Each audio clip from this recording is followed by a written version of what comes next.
Live from Art Hooper Memorial Stadium on the campus of Nevada Union High School. Football is back. Welcome to Hooper Stadium. Touchdown Productions Championship Television for the Foothills is proud to present Junior Minor Football. Today in the home opener for your Miners, the Junior Minor Pee-wees take on the Woodcreek Pee-wees. Coming up right here next on your Foothills Game of the Week.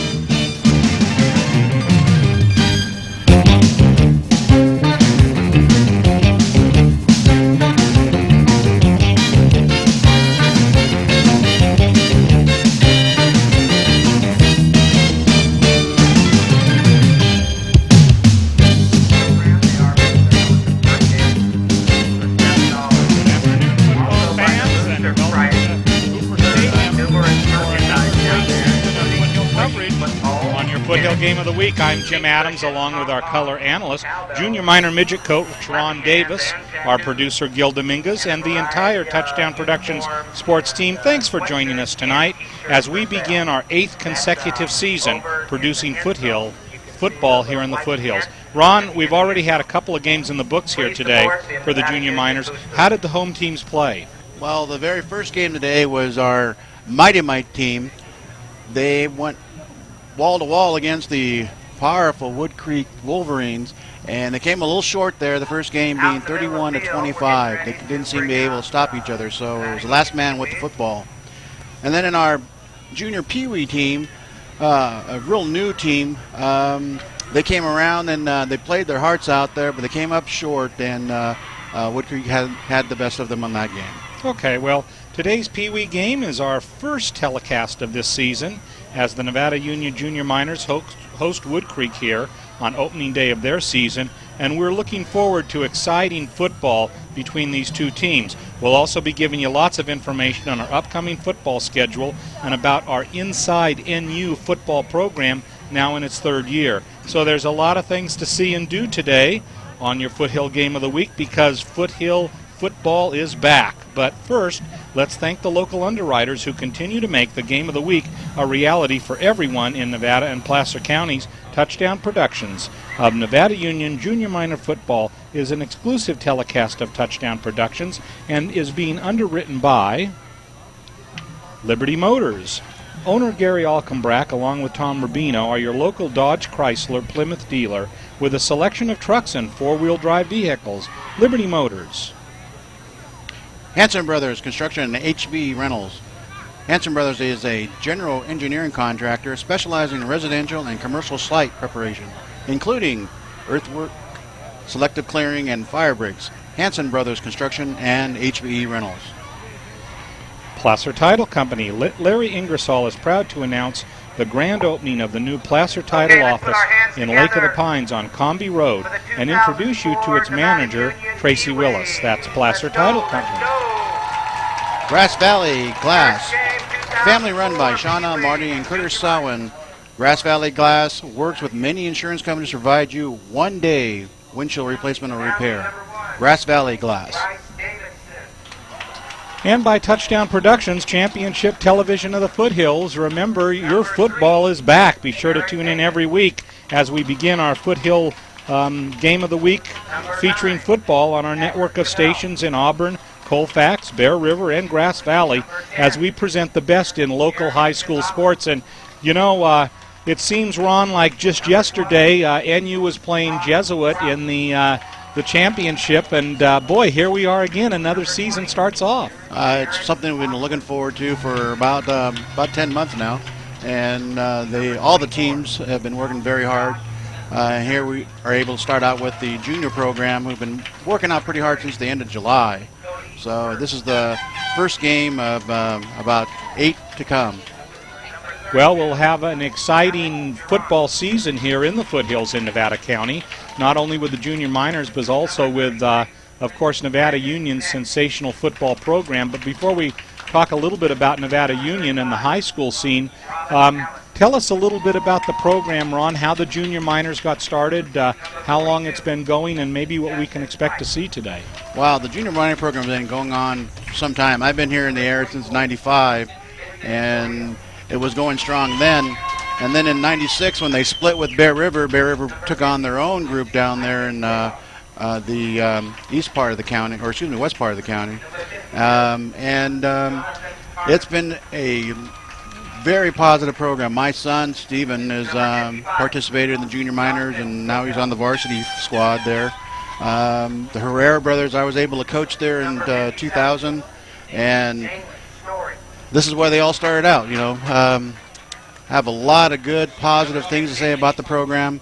We work hard. We put a lot together this year, a lot of camps before the season started in order to try to give the kids the best advantage they could possibly have and learn the game. So as we look at this game today, a lot of the players that we'll see out on the field, especially those that are playing for Nevada Union, are those who we will see in the future in Nevada Union High School uniforms as they compete in the Metro Division here in the Sacramento and Nevada County area. Touchdown Productions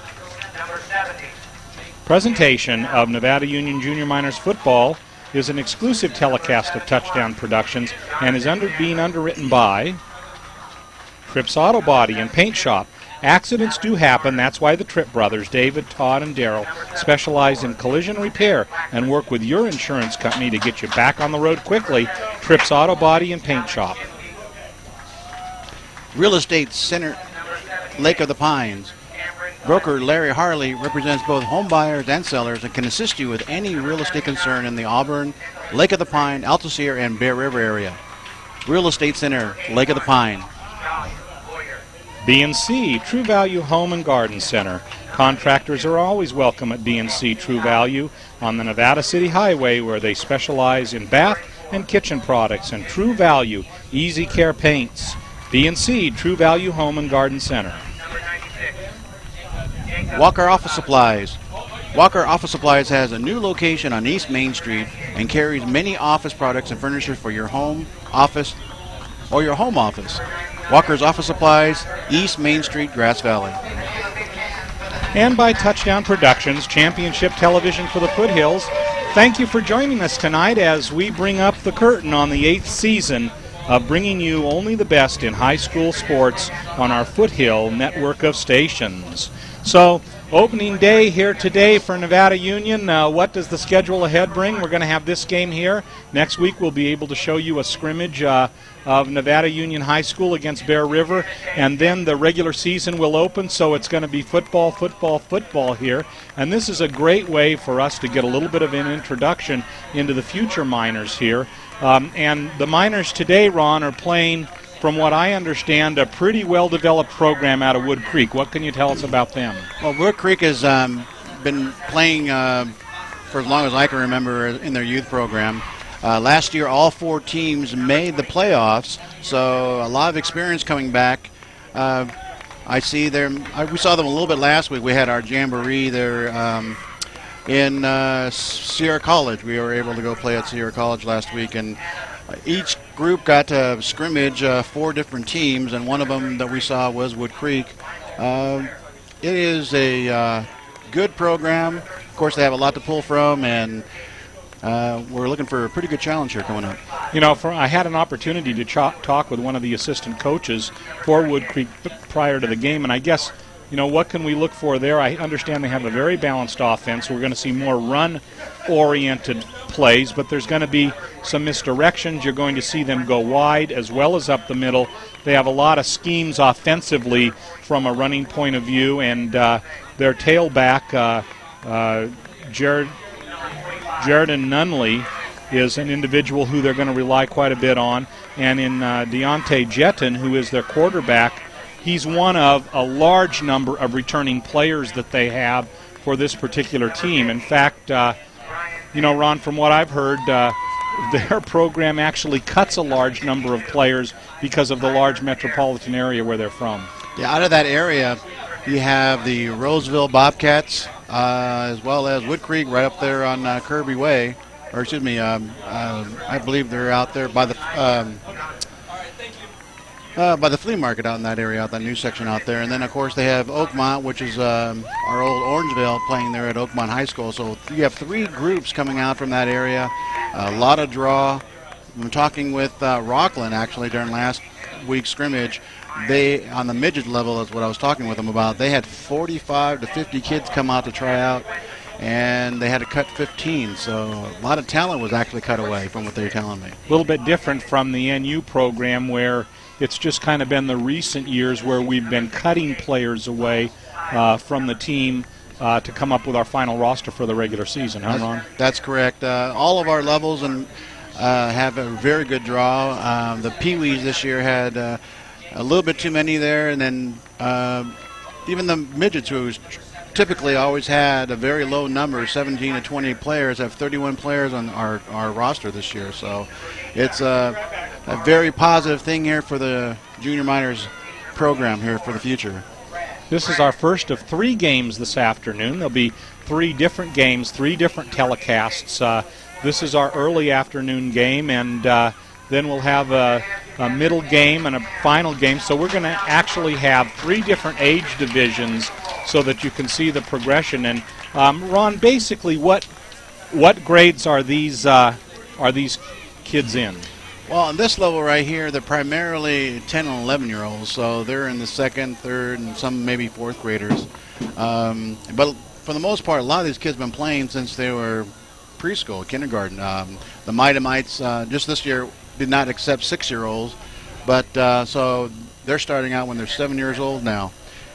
Nothing like that when I was playing at all. There you go. And by the time we're done today, you'll be able to see some of the best talent from our junior high schools here in Nevada County. And let's take a look at our schedule here in the upcoming week, right after we have our national anthem.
Our national anthem, and national anthem takes on a little bit of an extra significance now that our Olympics have ended.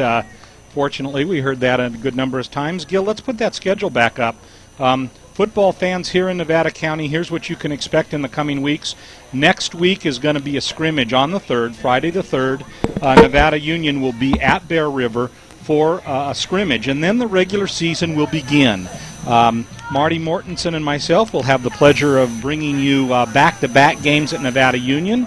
Laguna Creek will be here on Friday the 10th. Vintage will be here on the 17th, and then on the 24th, Elk Grove, the Thundering Herd, always a great challenge for Nevada Union, will be here at Hooper Stadium, and that always promises to be an excellent beginning of the season. Not that Laguna Creek and Vintage won't bring their fair share of challenges. I've had a couple of opportunities to speak with Coach Dave Humpers, and the Nevada Union High School varsity program is poised for another excellent season with a lot of talent this year. We'll have the Herrera brothers back and a lot of other juniors that had, and sophomores, who had great seasons last year. So there's your September schedule right there. This is the place to watch it, whether you're watching us in Auburn or Colfax, Grass Valley, or Nevada City. This is where you'll see Nevada Union and Bear River football this particular season. And the junior minors are just an excellent way to bring this up, and we're just about ready to begin our first contest. Had an opportunity to talk with Mike Smith, who is the coach here of the Pee-wees, prior to the game, and he thought that his boys did well at the Sierra College Jamboree. He says, watch out for a little opening season jitters today. Has a really good squad of excellent kids that show a lot of heart, that are real good hard workers. Mike's focus has been on defense, so we're going to watch them, and they're going to need that today, because the need to contain this Woodcreek team is going to be very important for them. This Woodcreek team, very talented. Most teams are a little bit faster than NU's, and Woodcreek, as I mentioned, has a really large turnout and very good squads. Some of the people who will watch for Nevada Union, the junior minors, today will be Bryce Davidson. He is an individual who will play both offense and defense, guard or end on offense, and will be one of the backs on defense. And then Ashton Smith, who will be a backer and also will be a nose guard on offense. So the goal is going to be to contain Woodcreek today, and defense is the key. That's what they'll be focusing in on. And Mike, what do you think that we can look at as far as, or Ron, what do you think that we can look at as far as this team is concerned from Nevada Union today? Well, they're well coached, you know. Coach Bangler there, of course, coming from the JV team, has them pretty well disciplined. So you're going to see a lot of the plays there that the varsity plays there out of the wing tee. I think that the off tackle and they're going to try to go ahead and go on wide on them in order to open up some passing plays possibly.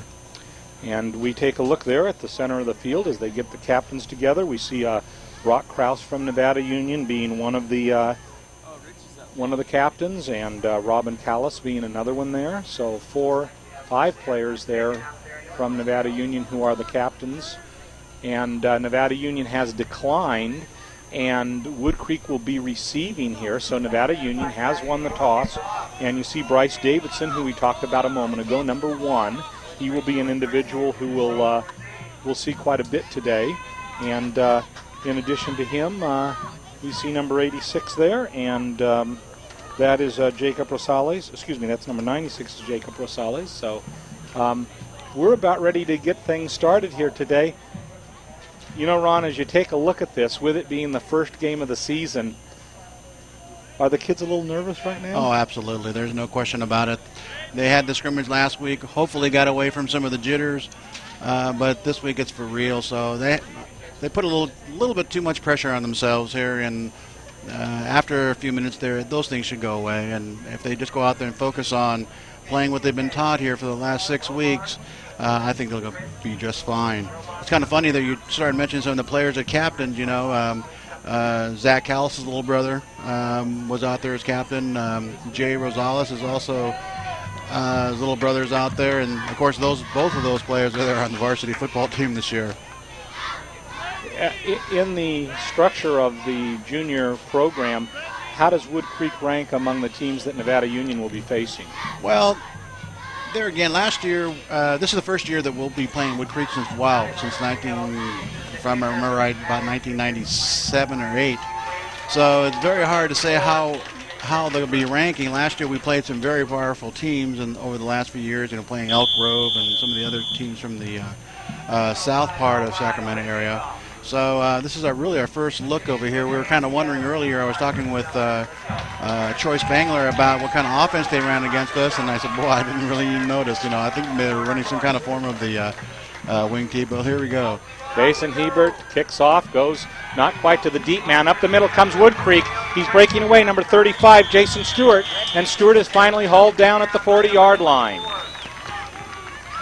So on the kickoff, Stewart, who was not the deep man, takes the ball but makes the best of it and takes it down to about the 40-yard line, where Woodcreek will open up their offense, a 1st and 10.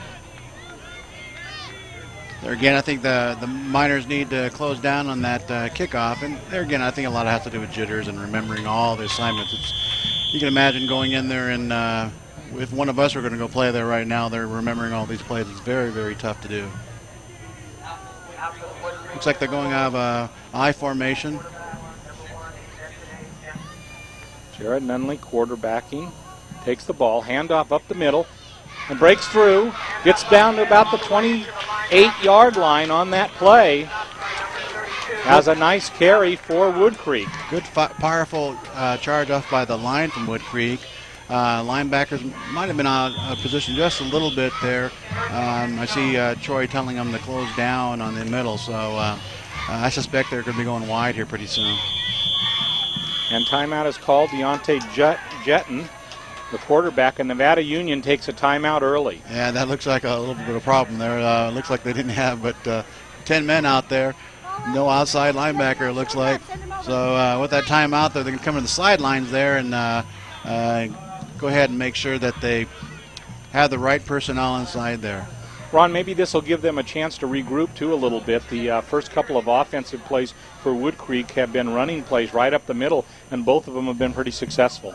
Absolutely. So there again, you got a real experienced line there from Woodcreek coming against the junior miners. For the most part, most of them haven't really played organized football till this first year. So there again, they're a little nervous and trying to remember, am I supposed to go into this gap or that gap? What am I supposed to do? So, and then, of course, the coach is a little excited as well there, so they're sparking on them a little bit. Good crowd here today. Temperatures in the low 90s, a perfect day for opening football, and by the end of the season, the temperatures have cooled down quite a bit, and we've had a few rainstorms, so we'll go the gamut. This is the nice weather. Yeah, look at the field right now. Take a good look at it, because this is what it looks like here at this time of year.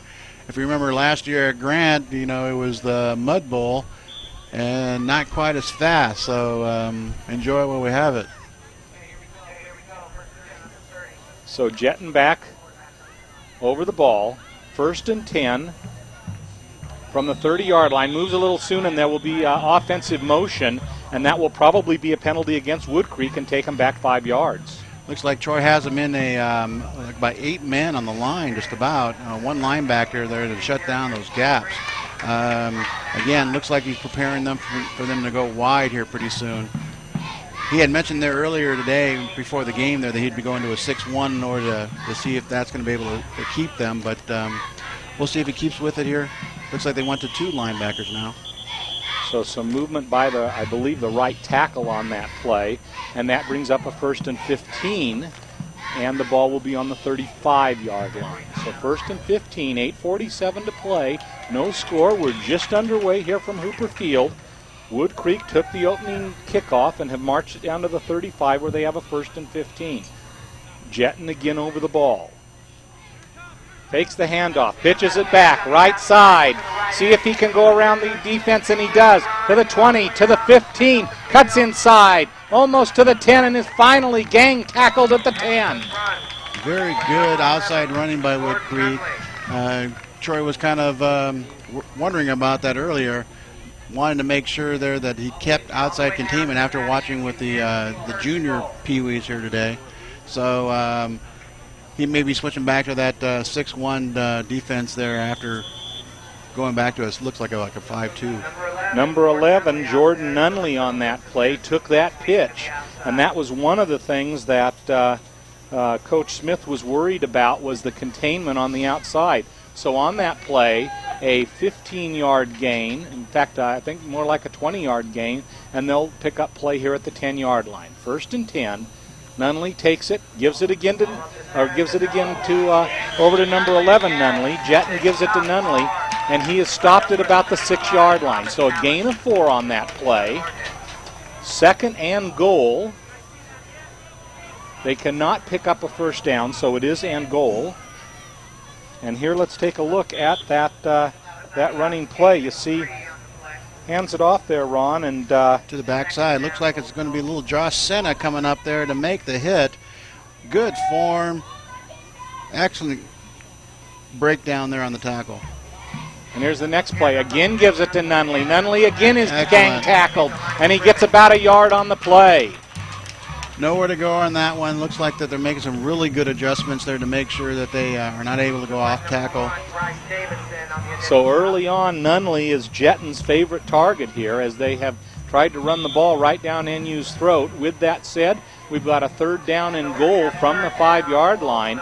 So NU has done a good job on the past 2 plays, and here comes a critical 3rd down play. Looks like number 70, Jake Fanau, is checking in the game. Getting a little bit more beef up there on the line, looks like. 3rd down, goal to go. Jetton on 3rd down, critical play here. Might bring up his first passing play, and he does. He fakes it. No, it's a reverse to number 33. Michael Blair running, and it is a touchdown. So Michael Blair takes the reverse goes over the left side. They string it out wide, and that misdirection, which is what we talked about prior to the game on that particular play, had the NU defense going the opposite way from the player, and that makes it 6-0. Well performed reverse or counter play.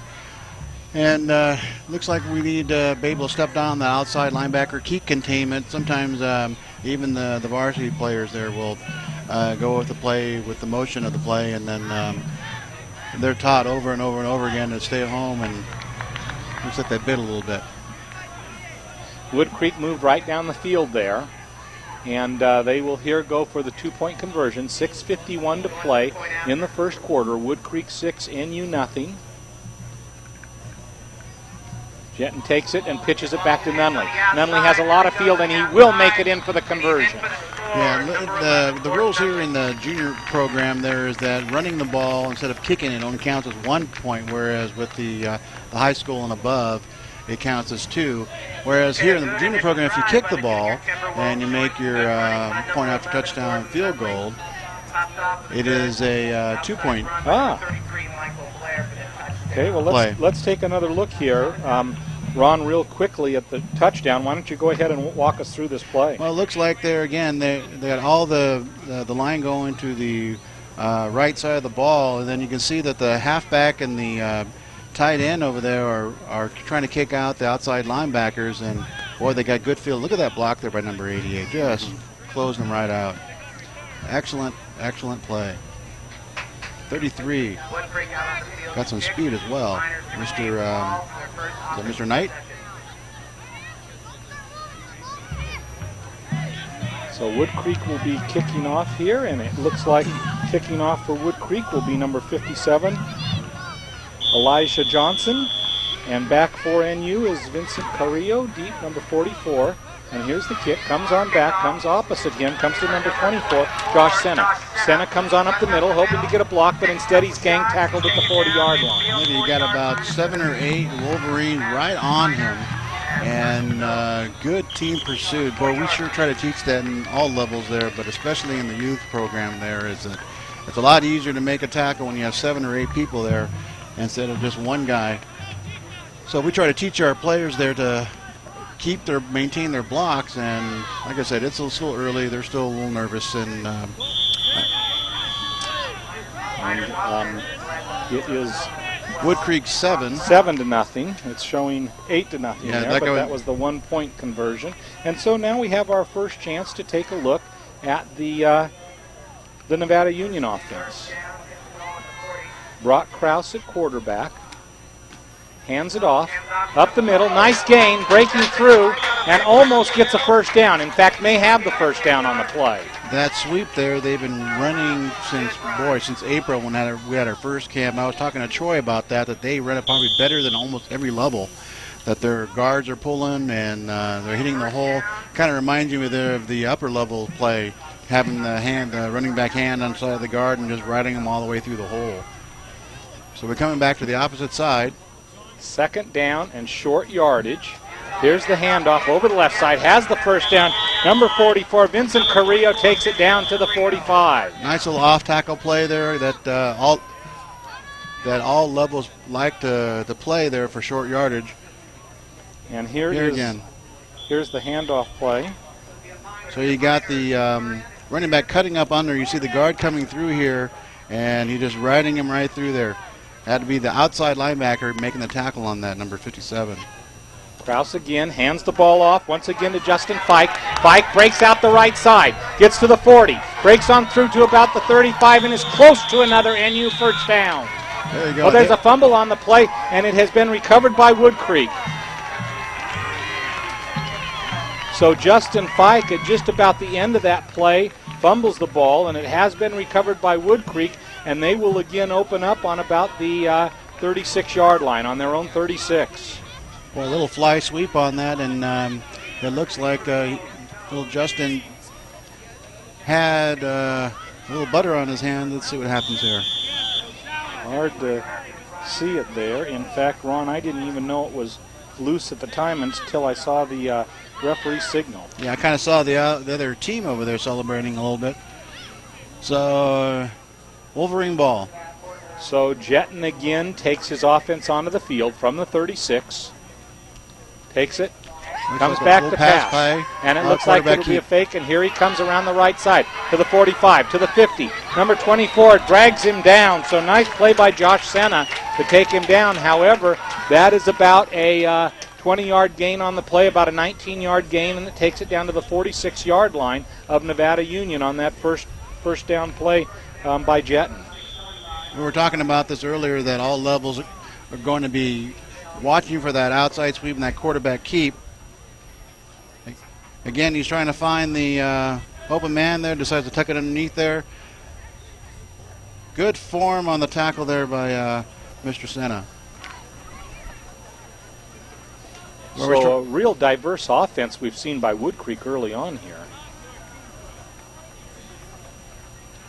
1st and 10, 37-yard line. This time it's a handoff. Very good. And a nice gang tackle there. Good play by Bryce Davidson on defense there. They expect a lot of things out of Bryce. One of the bigger boys there at that level, captain of the team, and he shows it right there about being able to read at that off tackle. So Jason Stewart, the carrier for Woodcreek, picks up about a yard on the play, and that'll bring up 2nd down and 9. 7-0, Woodcreek leads. 3:36 to play in the first period, first quarter. Jetton takes the ball, almost. Davidson gets in the backfield again, throws it over the middle, and it's incomplete. So it looks like the Wolfpack there saw that the Nevada Union defense was in that 6-1, which leaves one linebacker, and then you have, of course, your cornerback. So they're going to test that a little bit. Jetton had the ball there for Blake Cervantes, but it goes right off of his fingers on this play. Right off the fingertips. Looks like little Cena there was there to defend it. So we got, what, 3rd down now? 3rd down and 9, ball on the 46. Gil, turn back on our headset. So Jetton over the ball. 3rd and 9. You'd think that this would be a pass play, but let's watch. Or maybe that counter again. Good time for it. Oh, and movement on the line. I believe that will be illegal illegal motion against Woodcreek. So that should take them back. That's what it looks and it like. is. That should take them back. And now Ron will have a 3rd and 14. It's going to give the NU a little bit of breathing room there in order to make sure that they either pass the ball. I don't think they're going to be able to get outside of them this time. I think they're going to be looking for that wide sweep. Let's just see and check out what they're going to do here. So a critical play early on. NU trying to make its first defensive plan, and after a march down the field by Woodcreek on their first possession, Nevada Union has been fairly efficient on defense in this one. But here we face a 3rd and 14. Jetton back to pass, being pursued, throws downfield, incomplete. So Nunley out there on the play couldn't quite get it, just over his fingertips as Jordan Nunley was back there to try to make the catch, and that will bring up a 4th and 14 for Woodcreek. Eric Babin back out there to defend the play. You see there they have the little monster back in there. Davidson there blitzing from our side of the field. Picked up really well. Quarterbacker's able to get on the outside. Very good pass there for going to the opposite side, and gave it just a little bit too much, or else we'd be first down in the other way. 4th and 14. 4th and 14. Woodcreek will go for it. Jetton runs right in and is taken down. First in on the play is Bryce Davidson, and then after Davidson had the initial hit, I think Jacob Rosales was the second player in. There again, that little monster defense coming over there. Davidson is coming from the strong side, blitzing straight in. No one picked him up. He's coming from the blind side of the quarterback. Makes a good hit. Needs to wrap up a little bit more there, but fortunately he had a little bit of help there to make sure he didn't get any farther. It's going to be NU ball the other way.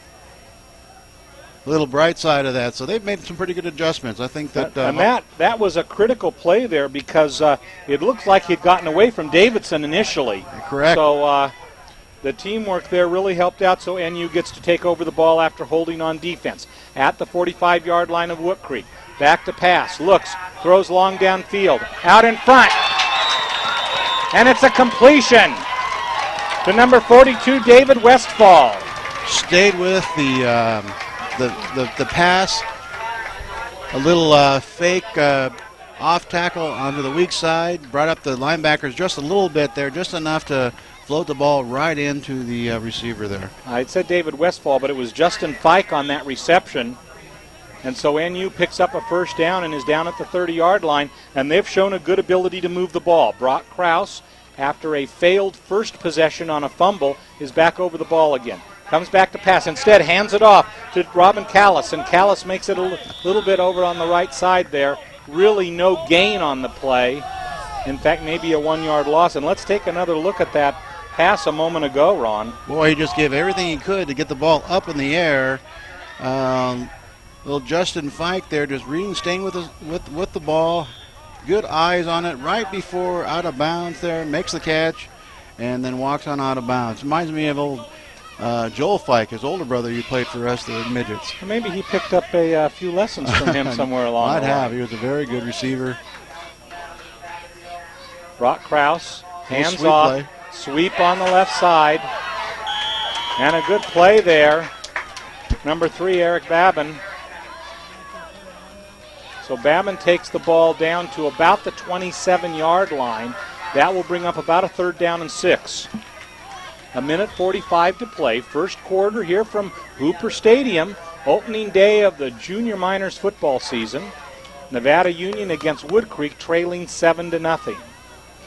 Looks like the Nevada Union's got a little bit of confidence there. Going to go right up the off tackle there. To Robin Callis. And Callis takes the ball down to, let's see where they'll mark it. It looks like it would be at about the 33-yard line. So about 3 yards short. So 4th down and 3. And, Ron, let's take a look at that draw here.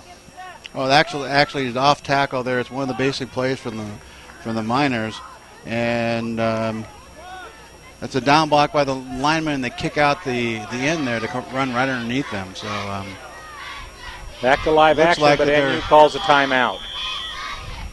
So facing a 4th down and 4 on the play, NU wants to make sure they get it right, and they call timeout. You know, Ron, one of the things that you got to say is NU has shown an ability to move the ball against this Woodcreek team. Very much so. They were prepared for this game. Their defense stepped up there, and like I was saying there, after the initial nervousness wore off, now they figure out they're in the trenches there with these boys from Roseville. They decide they're going to go ahead and move the ball there and show them what they got out of the wing tee over here. NU struggled in the previous game, the game just before this one. However, in this particular situation, I think that they have the ability, Ron, really to compete offensively and defensively with this Woodcreek squad. I think that this particular team, the Pee Wee team, has a little bit more experience than maybe possibly the junior Pee Wees. Again, well coached. Some of the varsity players are coming down to help them. You can see some of the coaches there on the sidelines over there have been in the program quite a bit longer than some of the other coaches, and it shows there on their play right here. They're almost in mid-season form here, the way they're running the ball right now. So with 54 seconds to play in the first quarter, 4th down and 4, Krause brings his junior Miners up over the ball.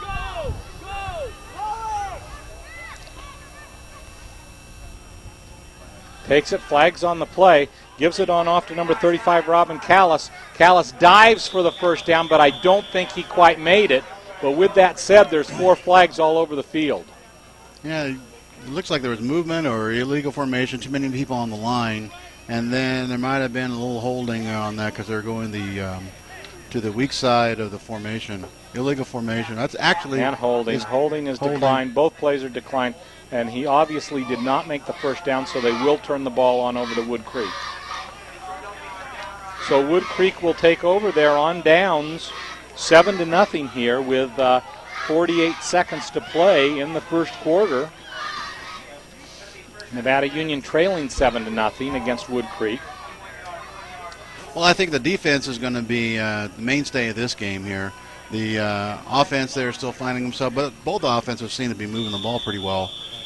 Let's see if they're able to continue, if they go back to that 7-man front with one linebacker. They put their strong man. Last year it was Davidson. I can't quite tell who it is now. Jetting on first down. And again, it looked like there was movement on the play, but the ball was handed off, and I don't see any flags on the play. I don't see any flag. It looks like they're one man short. I knew there was something kind of strange about that particular formation there. I only counted 6 men. I was looking for the other one there, and he just came in there right at the end of the play. Jason Stewart takes the ball there for a gain of about 4, and that will probably bring a close to the first quarter. Yeah, it looks like then we'll be able to get this one off. And they don't, so we have 1 quarter in the books here from Hooper Stadium. The Nevada Union Junior Miners are in a battle against the Woodcreek Junior Timberwolves. And the score at the end of the first quarter is Woodcreek 7 and Nevada Union nothing.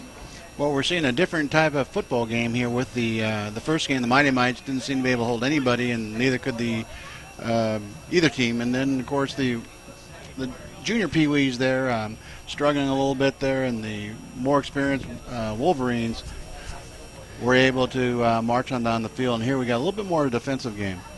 We'll have 3 exciting quarters ahead of us, and talk about excitement. Football is back here at Touchdown Productions, and as I mentioned a little bit earlier, here's a glimpse into our September schedule of broadcasts on our network of stations across the Touchdown Productions television network. On September 3, Nevada Union is going to be at Bear River for a scrimmage. That's not a scheduled game, but however, that is a scrimmage, and it's good that Nevada Union and Bear River are again beginning the tradition of hooking up a little bit. 1 week later, Friday, September 10th, it all begins, the tradition of Nevada Union High School football with Laguna Creek visiting NU, and in fact, as you can see there, the latter 3 games of the month of September are all here at Hooper Stadium on the campus of Nevada Union. Following the Laguna Creek game, Vintage comes visiting. They will be here on Friday the 17th for an evening tilt. And then on the 24th, be sure and put a red star next to that one on your schedule, because Elk Grove, the Thundering Herd, will be back into play here. So there's motion again here as we start the second quarter by Woodcreek, 2nd down and 7. And I believe we'll have some motion against Woodcreek, and we'll push them back 5 yards. Yep. Illegal formation or movement on that line. You know, I was talking to the varsity had their inter-squad scrimmage here yesterday, and boy, I tell you what, they are looking forward to that Bear River scrimmage. They just, well, my oldest son is 21 now. The last time they played Bear River in that scrimmage when he was a sophomore. So it's been a long time, and from looking at some of the newspaper clippings there, it really is more for the team than for the fans. That's what great time to make a statement, huh, Ron? Yeah, I think so. Jetton drops the ball, but then picks it back up again, and then he fumbles on the play. And I think fumble? Nevada Union will get the ball. And they do.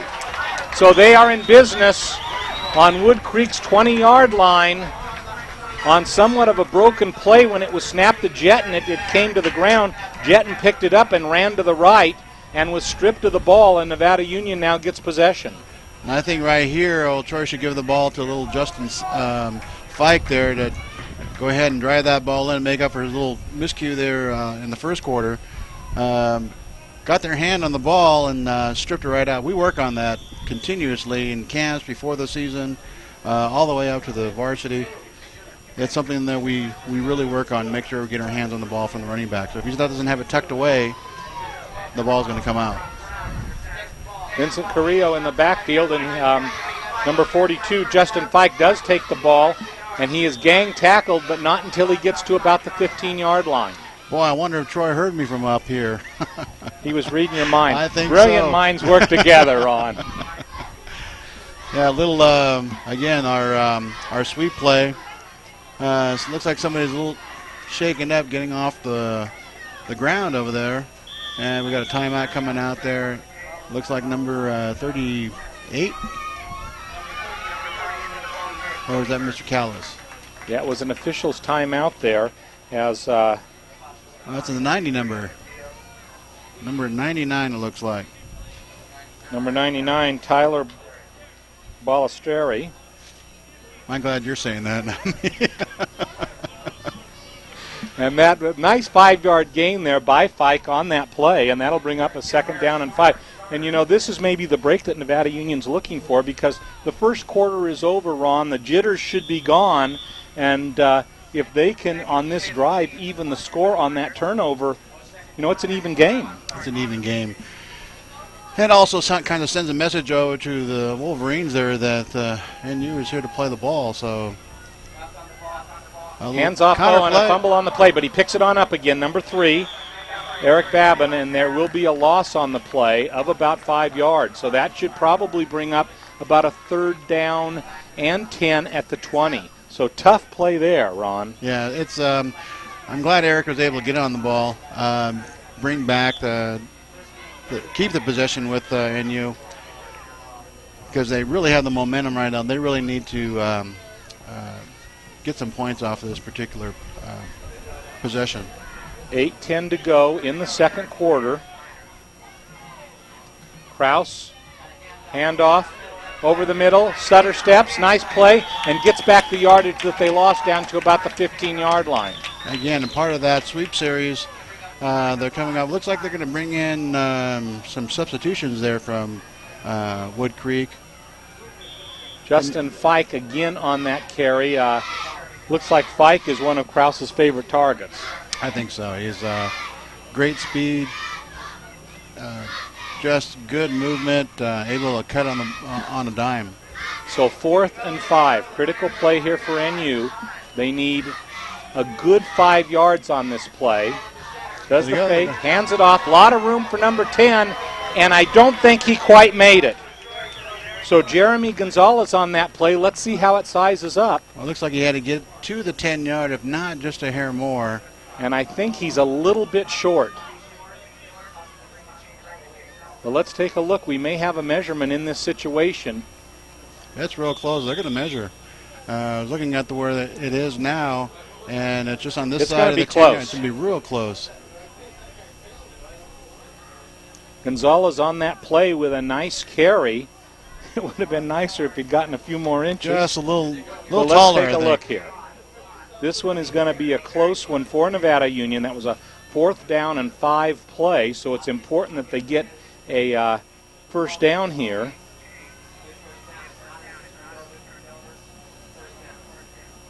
And here comes the measurement, and they're going to be a little bit short. So the ball will go over to Woodcreek by about 6 inches. Yep, about the half the length of the football. Well, they do have Woodcreek way deep in their own territory, so if they're able to maintain that and keep Woodcreek back on their heels, they should come back and have real good field position here for their next series. As important as that offensive series was, their defensive stand now, like you said, in pinning Woodcreek back could be very important to them in getting a score in here before the first half is over. Again, they're going to be hitting them a little bit harder than normal, trying to jar that ball loose in order to make a defensive score is what they're going to be looking for here. So Woodcreek maybe just coming up the middle to try to get out of this situation here that they're in right now. NU again has to have Bryce Davidson rush off the field just before. And here's a pitch into the backfield, and he runs wide. Flip right there. But there's a flag in the backfield, so I think that this play is going to come back, but he's still on his feet and struggling on about an 18-yard gain. But let's take a look, and I believe that they are going to bring it back. Yeah, it looked like it was a hit on the back. But one of the linemen there hit one of the pursuing either the defensive end or defensive tackle in the back, and so it's going to come back there. Ron, if this Woodcreek team gets outside on a running play, they are difficult to contain. They are. It's a very difficult offense to contain. You have to have very good outside linebackers as well as speed, but from talking to some of the other coaches there, those defensive ends have really got to crack down and either go with the ball or make sure they keep containment, make the linebackers in the middle make the tackle, so instead of the corners and the outside linebackers. Usually those guys are a little bit lighter, and these running backs look like they're pretty good size. 7:09 to go. Ball is now at the 5-yard line.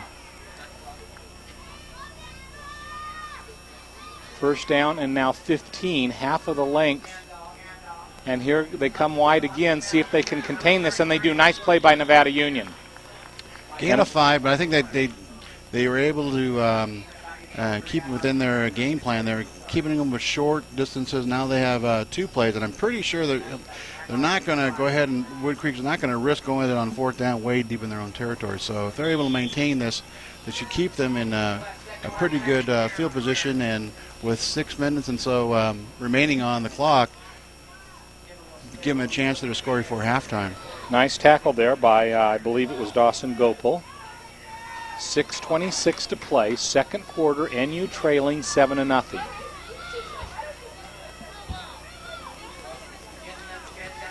Jetton takes the ball, comes over the left side. Looks like he might get outside, breaks a tackle. Now chasing him, number 84 for Nevada Union, Jason Ebert, and he finally is brought down, taken out of bounds on about the 37-yard line. It looks like Woodcreek really depends on their athletes. There again, a quarterback fake counter and kept the ball going into the weak side of the formation, and they kicked out the defensive end, who really was the only one there to help stop him. The backside came over and finally stopped him about the 40-yard line. So a big gain of about 32 yards on the play by the Woodcreek Timberwolves. And that'll bring up a 1st and 10, and Ron, they're out of their hole now. They sure are. It's again, now it's going to be up to that defense and keep him from going the outside. You got Davidson Monster on the left side, and they're coming away from on a great draw play. And this could be a good play for the Woodcreek Wolves. Number 33 on the play, Michael Blair, takes it on down to about the 38-yard line. Yeah, it looks like Alec Guerin is the one that made that tackle, made a good solid tackle. Looks like we got a penalty on the play. Holding against Woodcreek, it looks like. It is. So that's going to bring it all the way back. Now it's a situation for NU to again. Looks like we're going back and forth to different scenarios here. With that said, Ron, that the offensive scheme of Woodcreek is challenging at best. They run a lot of different types of formations and plays at you. Well, one of the things in there is that from what I can see there is that once you find out who their athlete's on, that the monster or the outside linebackers need to key on that player, because that's who they've been going with. I would imagine that their quarterback has probably gained about 40 or 50 yards already by himself. And with 5:53 to play here in the second quarter, Woodcreek has taken what we believe to be their first time out. They have 2 timeouts left. Nevada Union has 1 timeout left. And the ball will be a 1st down and 9 because of the penalty on the play. Yeah, it looks like that the last penalty was actually after a 1st down was made, so they measure it from the point of infraction, and that's the reason why it doesn't seem like they were going back to their original line of scrimmage and being 1st and 20. And now, since they didn't make a 1st down initially and then the penalty happened, they just mark it off from that particular point and go back 10 yards, which gives them the current field position. A lot of rules to think about.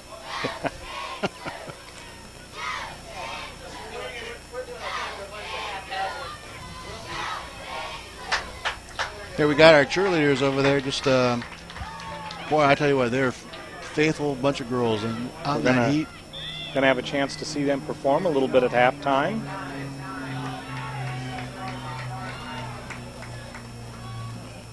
Jetton takes the ball, and on that particular play, hands it off, but Nevada Union does a good job on that play.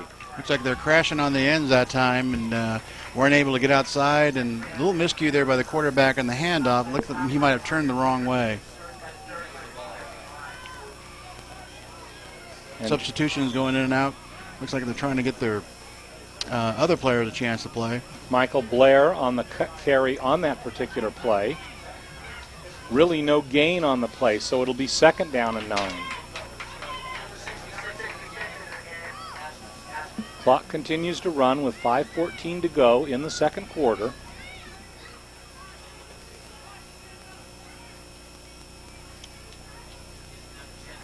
Jetton takes the ball, gives it to his 2nd man through in a great big hole there, and he breaks a tackle. Michael Blair to the 20, the 10, the 5. It'll be a touchdown for Woodcreek. Boy, they just went off that weak side off tackle, kicked out that end that's been working for them all day, and broke it for a long gainer. You can see that the little junior miners are a little dazzled right now. Trying to see what kind of a break they need to have in order to get some momentum and keep a momentum mostly. They've had their chances, that's for sure. Michael Blair took that ball, broke through the left side, broke one tackle, and his next stop was the end zone. So Woodcreek difficult to contain in that particular situation. They have about a 90-yard drive. Yeah, that's right. They were way back after NU failed to score at about the 5-yard line. That's what that 4th and 6 inches short, and completely did a reversal on the Miners. All right, find the hole. So 13 to nothing right now. Connect, you gotta pay attention, brother. As Woodcreek goes for the conversion. Like 4 times. Coming, green, green. And a little bit of early movement. It's like number 44. Spencer Bouvet. Yeah, he's 35. And so this now is going to become a 7-yard conversion. Moving him back 5. This for the point after. As Ron mentioned, in the junior football program, a running extra point is worth 1 and a kicked extra point is worth 2. Go in. It's a little more difficult to get that 2-point kick there from this level of ball, that's for sure.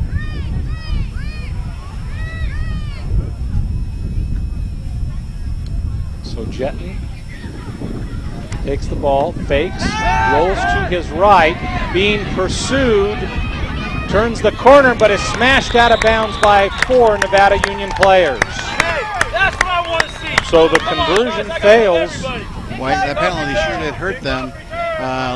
Tightens up the field there so they don't have such a wide area to go through. And it looks like the junior miners were able to turn them back there and keep the score down to 13 instead of 14. 13 to nothing. 4:46 to play here in the first half, and let's take another look at the touchdown that we saw a few moments ago, Ron. Ron, this was an awesome running play, huh? It is. It's right off the tackle. You can see the end was kicked out. Everybody bit on the fake to the other running back, and number 33 just saw light and ran for the tunnel. Good strong runner. Once the Nevada Union defense, once he got by them, his next stop was the end zone. You saw Alex Giron try to catch him there, but to no avail. And so on that play, Woodcreek leads now 13 to nothing with slightly less than 5 minutes to play here in the first half. Kicking off is Michael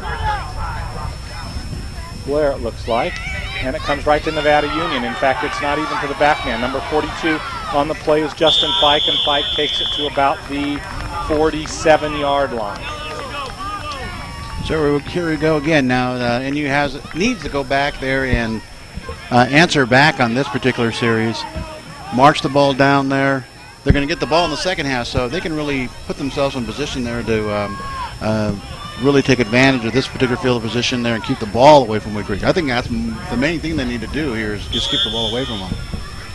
And they definitely need to, it would be nice to get some points on the board in this drive so that they can close out the first half with a smaller deficit. And then again, like I was saying, there is that they'll get the ball in the second half because they declined in the first half.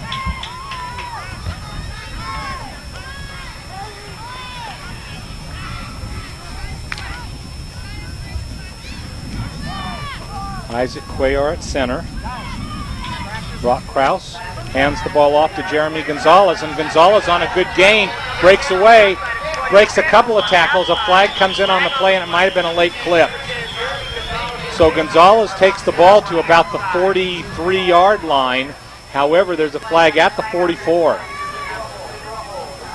And it's holding against Nevada Union.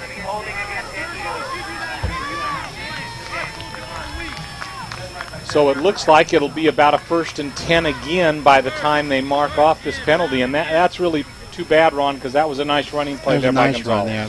Looks like everybody had their assignments, and I really believe they really are grasping here for a little bit of a break. Everybody's a little bit nervous. Everybody wants to make sure they do their assignments. Sometimes they get a little over-aggressive and forget that if a man's in front of you, you can't hit him in the back.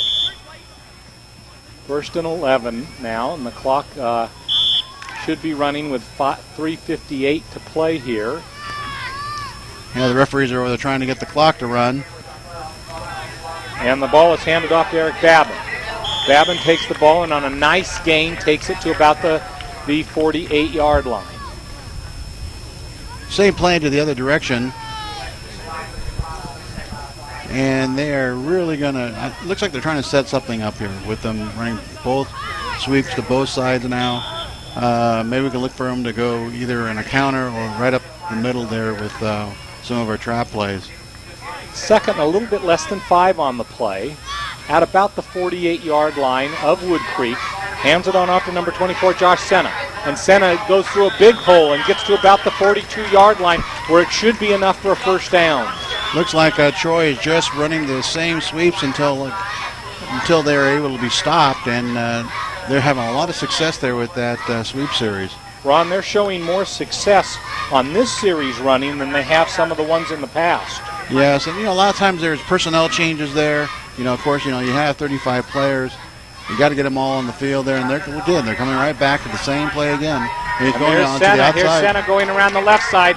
He'll be close to a 1st down, but knocked out of bounds, probably with about a yard to go at the 34-yard line. So he comes back with Cena again, and Cena does a great job. He is really, again, going to that well in that sweep series there with some of his athletes now. Of course, Cena and, of course, Justin Fike. So I expect, again, that they may just come right back and go the other way with the same play because they haven't been able to stop it yet. Cena comes out on the play. So with about a 2nd and 1. And fakes it, gives it off to number 9, Patrick Chappell. Patrick breaks it on over the left side and gets down to about the 23-yard line. I suspect there that Woodcreek's going to call a timeout here soon because they are just running left and right on that sweep, and it doesn't look like they're going to stop. They're just trying to make sure they get in the end zone here before the end. So Patrick Chappell on that play with 2:41 to play, and I think that the officials are going to call timeout here because they're really having a problem with the clock here, Ron. Yeah. Whoever's running the clock is giving them fits, and I think they're going to come over to NU's coach and say, hey, we got to get this clock situation resolved because there's been many situations where they've asked for the clock to run, and it simply hasn't happened. Yeah, it's early. I mean, not only is the jitters there for the kids, but also for everybody. You got your people over there taking care of PAR or MPR, which is your minimum play guys, counting people in and back, and you got the people over there on the sidelines holding the yard markers over there. So, and I've been up here for the varsity game, and that clock is not easy to run. It's really difficult. You have all these buttons right in front of you, and it's like having a computer, never using a computer before. One of Mike Smith's assistant coaches is coming on up, and either he's going to take it over or he's going to give some lessons, one or the other. That's all right. And they've signaled again for the clock to start, and finally there it goes. So We've got our act back together, and Brock Krause has the ball, hands it on off over to Jeremey Gonzalez. Gonzalez breaking through the right side, and a gang tackle there by Woodcreek at about the 20. There again, they're just giving a full dose. Now, it looks like they got some bigger boys coming back in there. Looks like Woodcreek was using some of their other players there that hadn't been in the game. Maybe not quite as experienced there, so now that they're getting closer and inside the 20-yard line, or close to it anyway, they're going to put some of their more experienced players in. A bigger size line, you notice that? Yeah. Well, but let's see how NU does. Jeremey Gonzalez comes on off the field on this play.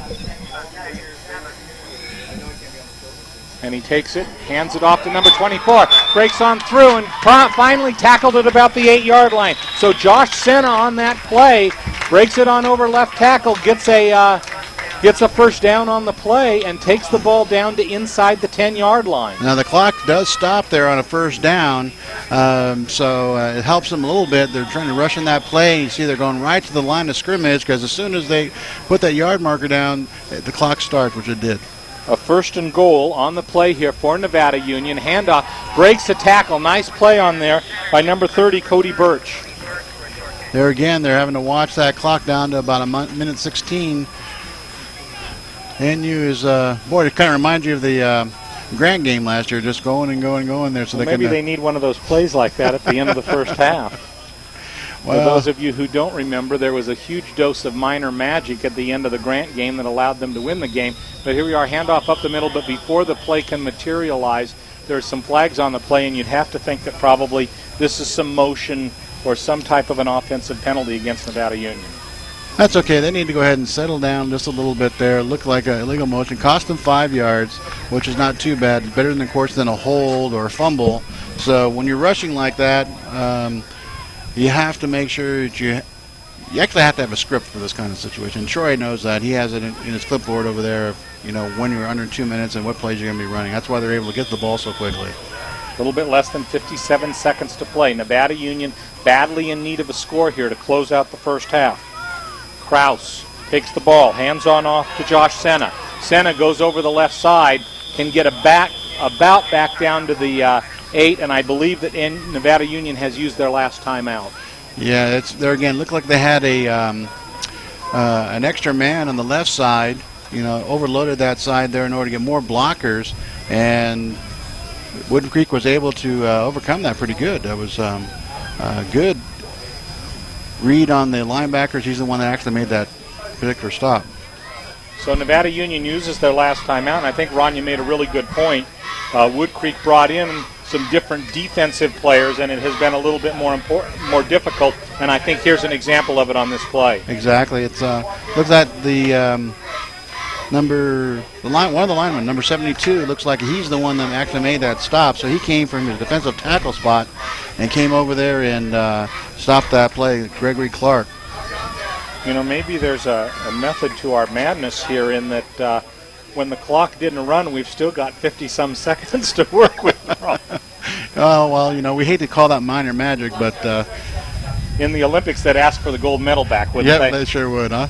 Just ask Paul Hahn. Yeah. Well, good old politics. That was something else, boy, I tell you. As we close out an extremely efficient and successful Olympics in Athens, the United States made a great showing there, and earlier this weekend, as the ladies basketball team complimented the ladies soccer team in winning the gold medal. But here we are, back to live action. 47 seconds to play. Takes the ball, hands it off. Number 24, Josh Cena. Got a chance. Cena heading to the end zone, but can't quite make it in. Plenty of time left, 39 seconds. That will be a fourth down on the play. Looks like Nevada Union going to have one last chance. They line up over the ball, but they really don't need to. This will be their probably last play of the first half. And on the play, there's going to be some motion, and Nevada Union did not set, I don't think. And since they did not set, I think there's going to be a 5-yard penalty on that play. Well, it helps them. just need to settle down just a little bit over there. They're scratching on the door. They're knocking on it, that's for sure. Well, and you know, Ron, it shouldn't have been a huge rush for them because they had plenty of time. They have 24 seconds yet to play. This is their fourth down play, Absolutely. So they're not going to have another offensive play except for perhaps the conversion if they scored. So there wasn't really a huge rush here. No, it wasn't. Sometimes, like I said, when you're on the field down there. And now the clock starts. I don't think they're aware of it, and there's 20 seconds to go here in the half. But Krause brings him over the ball. I think that there will be enough time. Has 13 seconds left. And Krause comes back to pass, tries it on a misdirection, but there's a tackle in the backfield, and Woodcreek will take over the ball. So on that play, handed off to Justin Fike. Looked like it was a play that might have some potential, but instead Woodcreek makes the tackle, and with 7 seconds to play in the first half, Woodcreek will take over possession of the ball. So a disappointment there, Ron, when they were, as you said, when they were knocking at the door there. They should have had scored twice this series, or this half. Both times shut down there at the 1 yard line. A little mistake brought them back to the 6, and then in that drive previously up to the 5 yard line there, and then they stalled there as well. So, but you know, the Pee-wees themselves, they know they can move the ball. So I think they're going to go in with their heads up high there at halftime, make some adjustments because they know they can stop them now. And it looks like we've come to halftime now. We've come to the first half, and Nevada Union at halftime is trailing the Woodcreek Timberwolves 13-0. And, you know, there's a big part. It's a big part of the learning process. It's a big part of the learning process, and you got to say that even with that failed play when they were there at the 1 yard line, Ron, that's, you know, part of the first game of the season. That's right. You go to the 4th or 5th game of the season, they're probably going to respond to that situation much differently than they did. Indeed, their best opportunity of the first half, but nonetheless, they've really showed some promise to where maybe in the second half we're going to see a real game here. Well, not only that, that this year we've started our season. We never started the season here before Labor Day weekend, so we're actually starting it about 2 weeks early. And so it's a little bit more difficult. So many things they have to cover. But, you know, like I said, overall, like I said, I think there was a good showing for the Pee-wees in the first half. Although behind, they're definitely in a situation where they've been highly competitive. The Foothill Game of the Week, the television production of Nevada Union Junior Minor Football, is an exclusive telecast of Touchdown Productions and is being underwritten by Liberty Motors. Liberty Motors is proud to present the Dodge Ram 3/4-ton pickup truck with the new Cummins Turbo Diesel 600 cubic engine, which has 600 pounds of torque and 325 horsepower. Liberty Motors. Hanson Brothers Construction and HBE Rentals. Hanson Brothers Construction can provide you with ready-mix concrete for any project that is computer batched and radio dispatched and is available in a variety of colors. Hanson Brothers Construction and HBE Rentals. Placer Title Company. Larry Ingersoll reminds you that you do have a choice of title companies when you purchase property, and Placer Title has 2 locations to serve you and can provide complete title and escrow service. Easy for you to say, Ron. Placer Title Company. That's why I'm not in the title business, that's for sure. And then we got Grass Valley Glass. Family owned by Shauna Marty and Curtis Sawin, Grass Valley Glass specializes in new and replacement window products from Milgard that carry a lifetime warranty. Grass Valley Glass. And by Touchdown Productions, championship television of the Foothills. Thank you for joining us today as we bring up the curtain on our 8th season of televising local football. Thanks for inviting us into your living rooms each week as we present the best in Nevada and Placer high school sports. Now it looks like we're going to switch over to a little more of the glamour, but don't kid yourself. These girls work hard.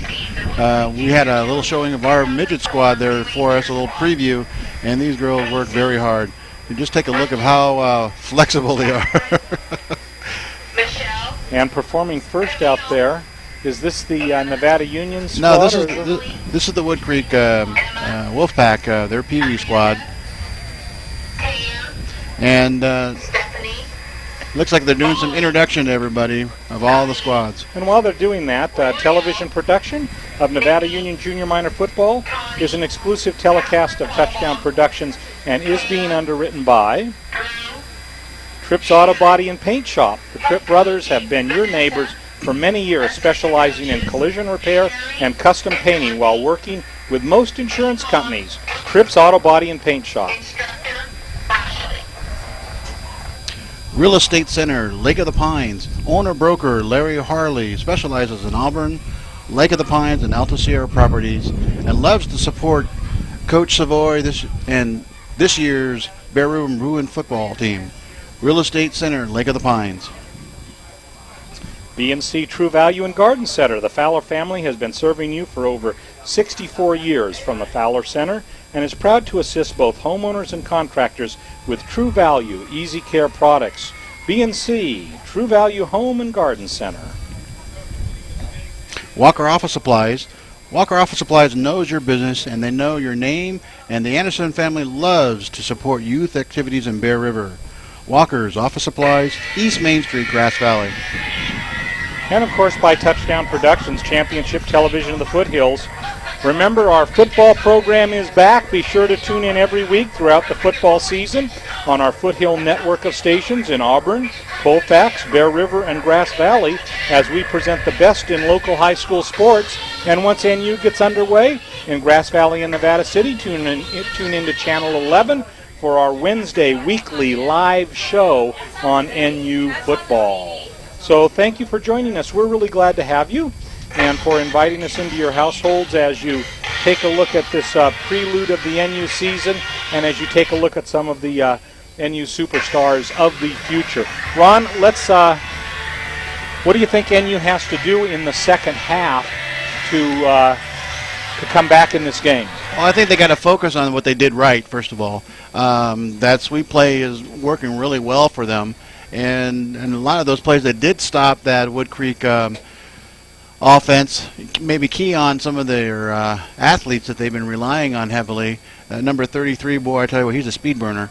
And I think just make sure that they get their composure, know that they're in this game. They're not out of it by a long shot. And just keep on doing the basic things they've been taught here over the last few weeks. In the second half, NU certainly showed that they can. They certainly showed, Ron, that they can move the ball. Oh yes, absolutely. They work on those sweep plays tremendously. I think their counters a little bit needs a little bit of work on, but for the most part, they're off tackle. What we call our powers. Worked real well. I was hoping that when they were that close to the goal line, they'd go to that power, because I really believe they could have scored in that, and maybe just kind of settle down a little bit there when they get in a little bit of a crunch there, time or yardage. Troy Spangler is an excellent coach over there, and he gets wrapped in the game just like all of us do. But like you were saying there earlier, there really was no need to rush on that particular series. There was fourth down. They had like 50 seconds left, I believe it was. Well, they had about 25 seconds left, but plenty of time. There's only going to be one play left in the half. That's right. So they had plenty of time to get that done. However, one of the things that both coaches said, Ron, was that we were going to see a lot of penalties in the first half, and indeed, a lot of the penalties stalled drives and hurt the team. Exactly. It's like I said, it's early in the season. A lot of those penalties will be gone here in the next few weeks. We're going to go back here, work for 2 weeks here before our next opponent, and so a lot of these things are going to be worked out there in the short term. Here we got the Pee Wee cheer squad from Nevada Union, and looks like they got a good sized group out there. And let's take a moment. I guess they're introducing some of the squad out there. And the other thing, Ron, that kind of strikes me is that Woodcreek really had the benefit of some huge plays there in the first half. Boy, I tell you what, just some of the things in there, just one mistake. It looks like one man may not have gotten to his particular assignment there, and boy, he was off to the races. That's again, that number 33 comes to mind. I definitely didn't see him in the last series. They seem to be keying on him now, and then that quarterback there on that keep coming around the end, boy, he was gaining 15, 20 yards every time he did that.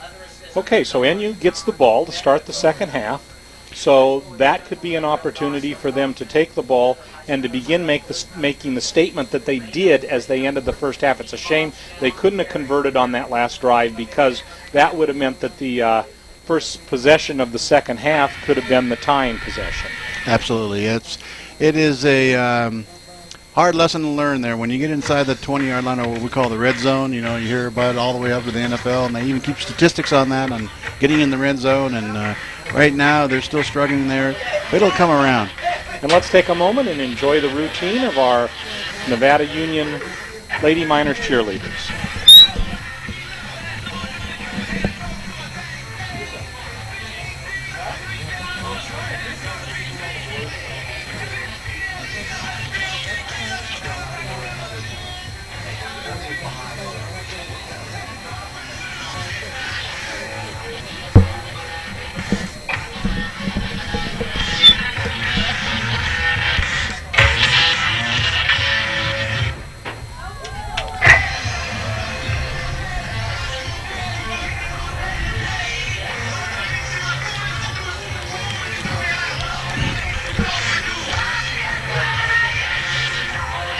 And it looks like they're having a little bit of the preseason jitters too, Ron. Yeah. By the fifth week, we won't see those mistakes out there either. No, these girls really work hard. They at the end of the year, they compete against the whole Sierra Youth Football Conference cheerleaders in order to go on. Some of these teams have gone on to Disneyland and Las Vegas and competed on a national level. So don't make no mistake about it. These girls take their cheerleading very seriously. And there again, you got some new girls there that trying it for the first time there, and they're finding out it's not as glamorous as maybe on Friday night. Sometimes maybe it's even more difficult than playing football, Ron. What do you think? I mean, you and I'd never be out there doing that, would we? I see some T-shirts out there from cheerleaders, and they talk about how cheerleading is a sport. So here we are at halftime, and the score is Nevada Union trailing 13-0 against Woodcreek. Woodcreek leading with 7 points in the first quarter, and again a touchdown without the conversion in the second. And we'll be back to you in just a few moments with the opening kickoff of the second half. And here's the kickoff for the second half. Jim Adams along with Ron Martin here, and Ron Davis here. And Nevada Union recovers the ball at about the 40-yard line, and that's where their offense will begin. It looks like they went after onside kick in order to take the advantage away from them now in the second half. So now the Miners have their chance in order to hopefully go ahead and finish what they started there in the first half. Good field position. We saw a well-played first half. Nevada Union trailing 13-0. Although they definitely had some opportunities to score some points there in the first half. And I tell you what, I know that NU and the varsity team, they always go about scoring quite a number of points, but I do remember in many games where they were behind, and then all of a sudden, boom, they're well ahead and put the game away. Brock Krause hands the ball off over the left side. Nice gain on first down there. Again, a little off-tackle play there to Mr. Krause. To Vincent Carrillo, and Vincent takes the ball about 5 yards, and it'll be 2nd down and 5. And it would be nice, Ron, if NU made a statement here to start the second half. Well, I think they came off the ball real good right there, so they made a kind of an opening statement there. Let's see what happens here. See if they come back with that sweep they've had so much success with here in the first half. 2nd and 5. No, they went back. Nice handoff on the play, and it'll be a first down. A little underneath that time. They're seeing a little bit opening there, off tackle up the middle. I think there that Woodcreek may be looking for that sweep there this time. They're running right underneath them. Real good play selection there on Troy. Vincent Carrillo, another 5-yard gain, so 2 5-yard gains by Carrillo produces a first down, and Nevada Union with the ball exactly at midfield.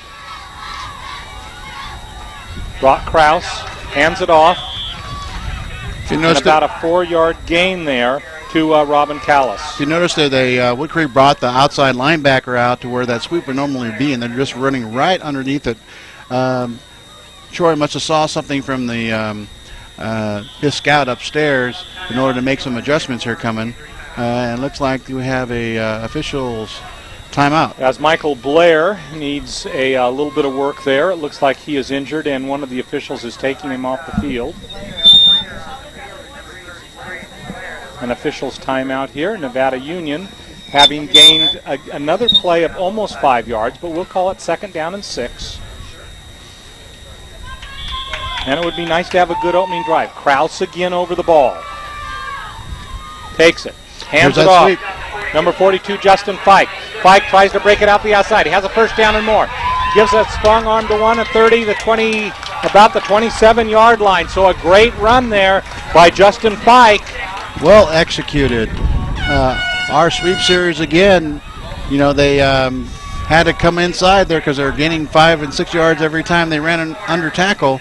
So Woodcreek went ahead and bid on that, and now we're coming to the outside here. Really nice play here, huh, Ron? Oh, excellent job. You look at it again. Both guards are pulling out. Joel's just following him. Now breaks to the outside, and Strong's arm, number 48, for a nice gain, about 20 yards or so. So the offense picks up again at the 28. Handoff on the play. Breaking on over the left side is number 24, Josh Cena. So Cena back into the game there, and he gets about a 3-yard gain on the play. Good pursuit by Thomas Vance, number 59 from Woodcreek. Almost had him in the backfield, and NU was able to gain to look about 4 yards on that particular play. That sweep series again. So 2nd down, we're going to call it 7.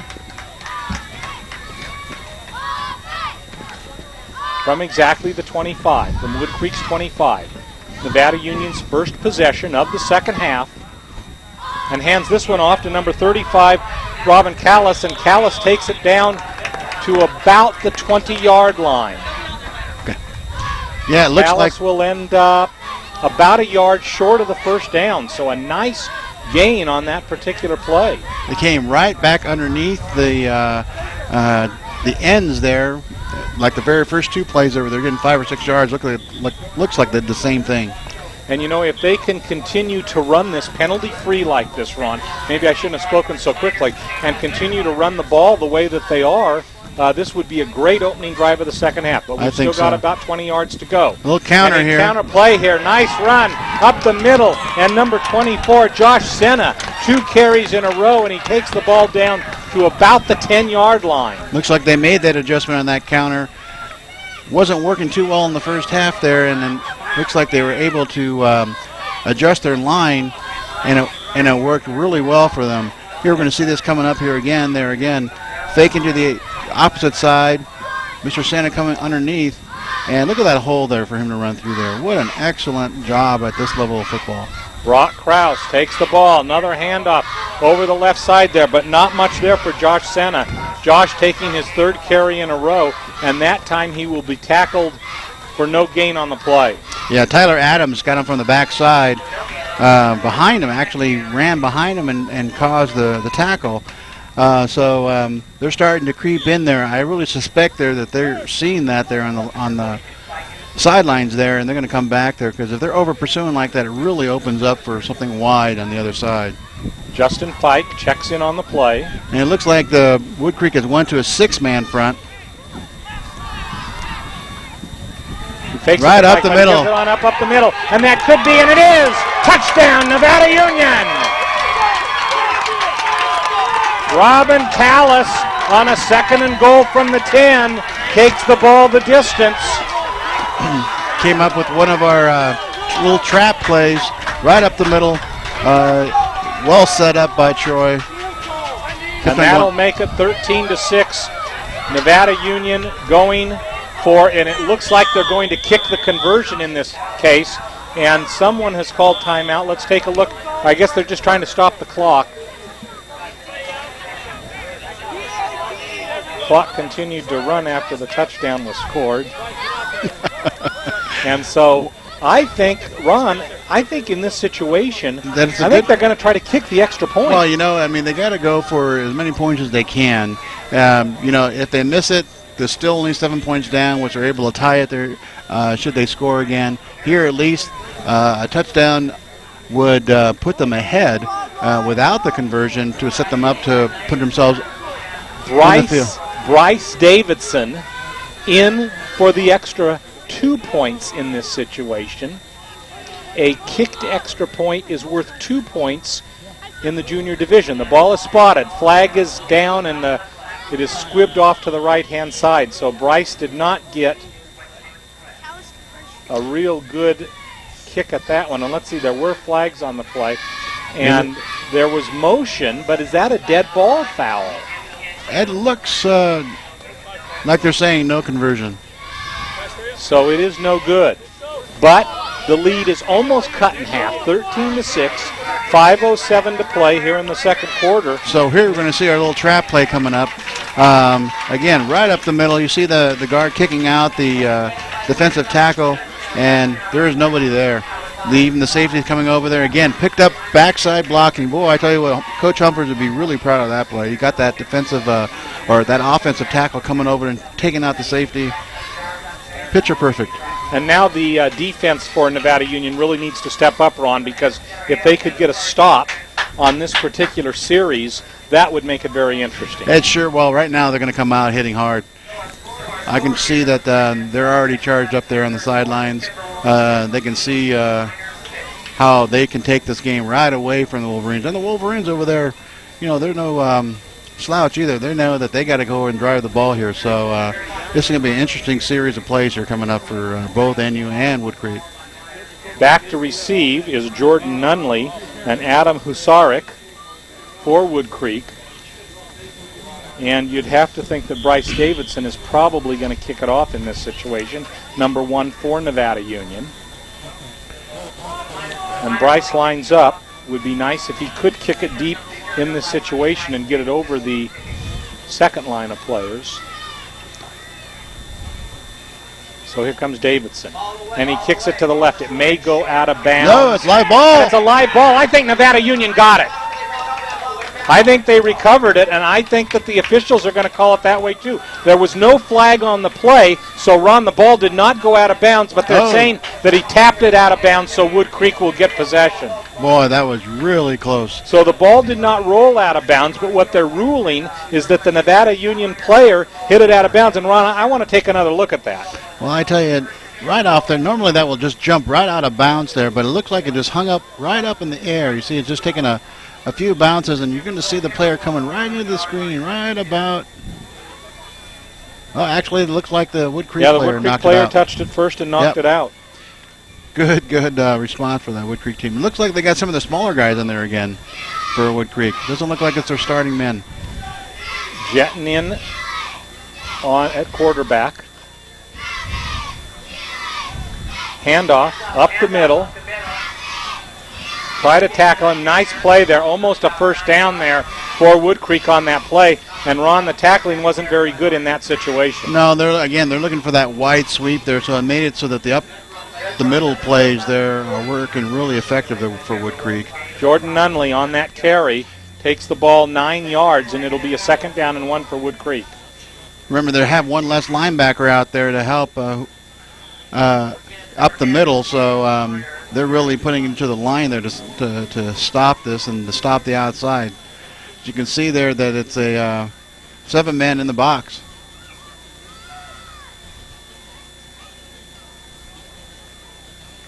Jetton takes it. Back to pass. Reverse to number 33, he's got Michael wide Blair. open space. And Blair has a lot of running room. Pursuing him is number 9 for Nevada Union, Patrick Chappell, but he can't get him, and finally he is dragged down on the other side of the field by number 84 for Nevada Union, Jason Hebert. This is something there that Nevada Union really didn't want to see happen there. Have them come right back and answer their own touchdown. You know, they ran off about 7 minutes off that clock, and what you don't want to do is have them come back there and have a response score there. Now here we go with the replay. He got the end, the counter, the reverse, and he has a lot of room to go. The defensive ends didn't bite down there and stay home, and you had the corner there come back and make that tackle. So here we go again there. So now a real strong need for the defensive stand as Jetton again brings his Timberwolves up to the ball. Handoff, but he knocks him right in the backfield. And it's a wonder there wasn't a fumble. Bryce Davidson penetrates and takes him for about a 3-yard loss. Yeah, he had him coming in straight into the quarterback, and he might have found something that might be working on him because that play was a little slow developing, and Bryce Davidson was really right on top of that. An aggressive Bryce Davidson's all over the field, Ron. So he goes straight into the ball, and like I was saying there, it's a slow developing play on that, and Bryce Davidson right on top there. Last minute substitution for Nevada Union. They're too much time, it looks like. Flag here. Too much time with too many men. And let's take a look. This is, oh, yes, it's against NU. Illegal substitution, I guess.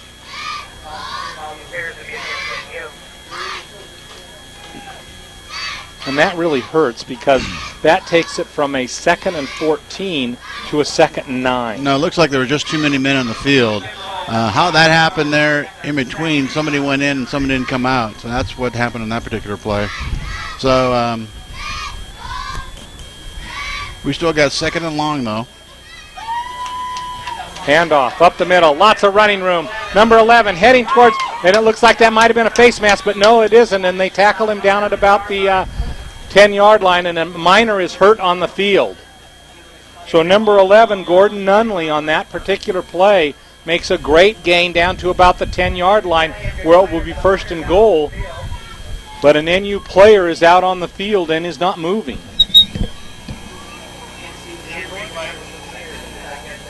Let's take a look and we'll see if there he is as he breaks on through into the secondary. And number 34 for Nevada Union, Brendan Connect makes the stop there. Still got him down. They got the medical staff and Coach Vanke out there looking at the player. Can't quite see who that is. I had one of the moms over there mention to me asking who number 84 was, so let's hope for the best that if it happens to be Hebert on this, that he's okay. Haven't seen Jason Hebert move really ever since he went down, if that is number 84.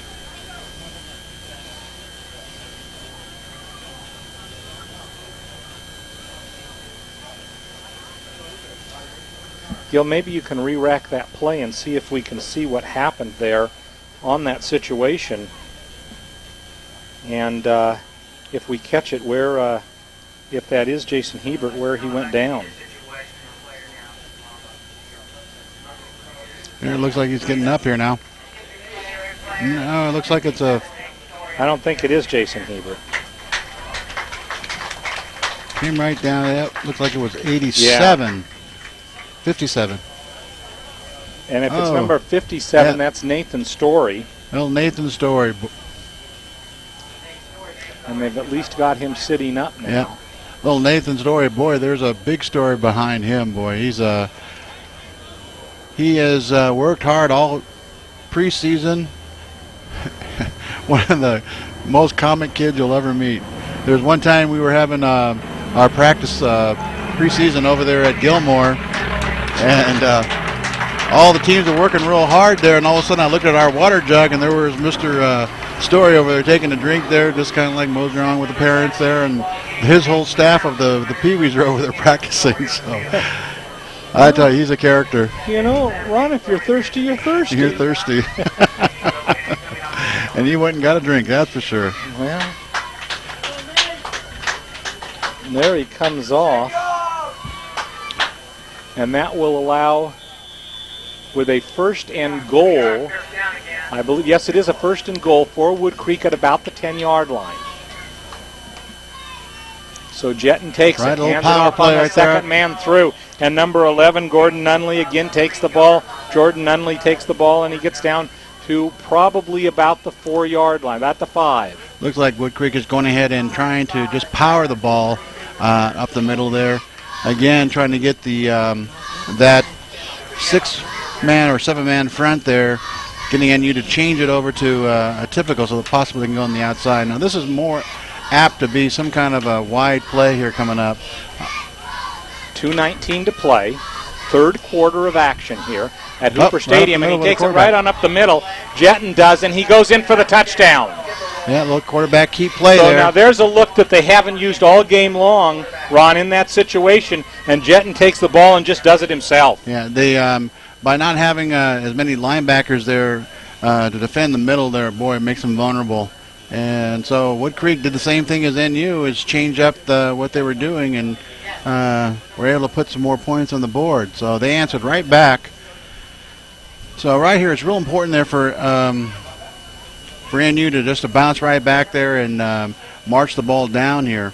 You know, we got 2 minutes left there in the third quarter. They got still plenty of time there to score again. They marched the ball there in the first part of this quarter. Here's the drop, the middle again, and it is good to Nunley. So Jordan Nunley takes the ball into the end zone, and that will be your 1-point conversion, and that will expand the lead to 20-6 in favor of Woodcreek. With 2:08 left in the third quarter, Woodcreek leads the Nevada Union Junior Pee Wee Miners by the score of 20-6. This is Jim Adams with Ron Davis. It's our pleasure to be bringing you this game from Hooper Stadium. Wherever you're watching this on our network of Touchdown Productions stations, thank you for inviting us into your living rooms. It's a pleasure to bring you this prelude to our football presentations that will run between now and December on Touchdown Productions, including on our Grass Valley and Nevada City affiliate, our Inside NU Sports Wednesday evening live program, which features during this part of the season Nevada Union football with Coach Humphers and some of his highlighted players from the previous week. So Woodcreek leads 20-6. Nevada Union set to receive. Back for Nevada Union is number 35, Robin Callis. And kicking off for Woodcreek is Elijah Johnson. And he kicks it and it goes into the secondary. Nevada Union takes the ball, tries to break on through, gets around a few people, and number 24 for Nevada Union, Josh Cena, still has the ball, and he takes it to a little bit beyond midfield, and another Nevada Union Miner is hurt.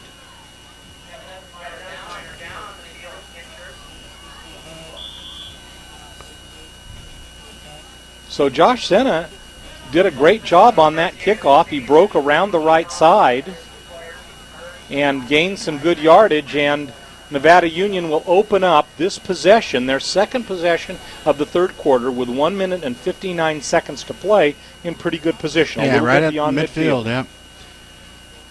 Right there in midfield. And I can't quite see who was down. And I think, Ron, it's 50-something. At least we can see the 5, that's for sure. I could see that 5 with my eagle eyes, and a little bit of help from the truck. Looks like he's conscious and breathing pretty good. Moving around. Sometimes when you get some of the newer players and they get hurt, boy, I tell you what, it really stings there. And then about 3 minutes later, they're up and running around the sidelines.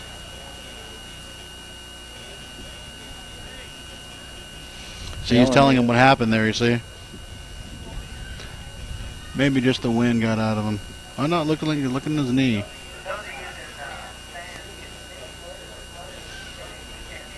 Yeah, a little twist like that there. I think there was a lot of damage to that knee that he'd be jumping up and down about right now. Yeah. And let's hope that it is a minor injury, because with this being the first game of the new season for Nevada Union, it would be nice for them to be able to maintain a healthy squad. And there you see them moving the knee pretty gently.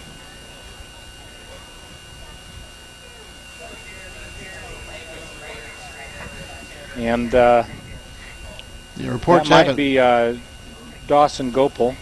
Is that brother? Number 55. Yeah, we got some of the Gopals here on the team dad and on the freshman football team this year. Another family's coming through the junior minor program. And it looks like he is in pain with that left knee. Well, it looks like the trainers there are taking all the precautions, making sure he doesn't move it too much. Looks like they bent it just now.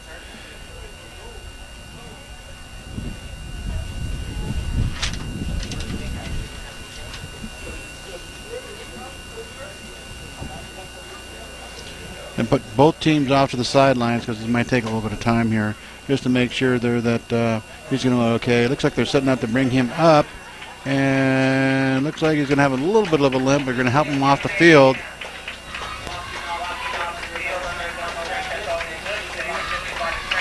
But those Gopals, they're tough. Going to need some ice tonight. Yep, I think so. And hopefully he'll feel better in the morning.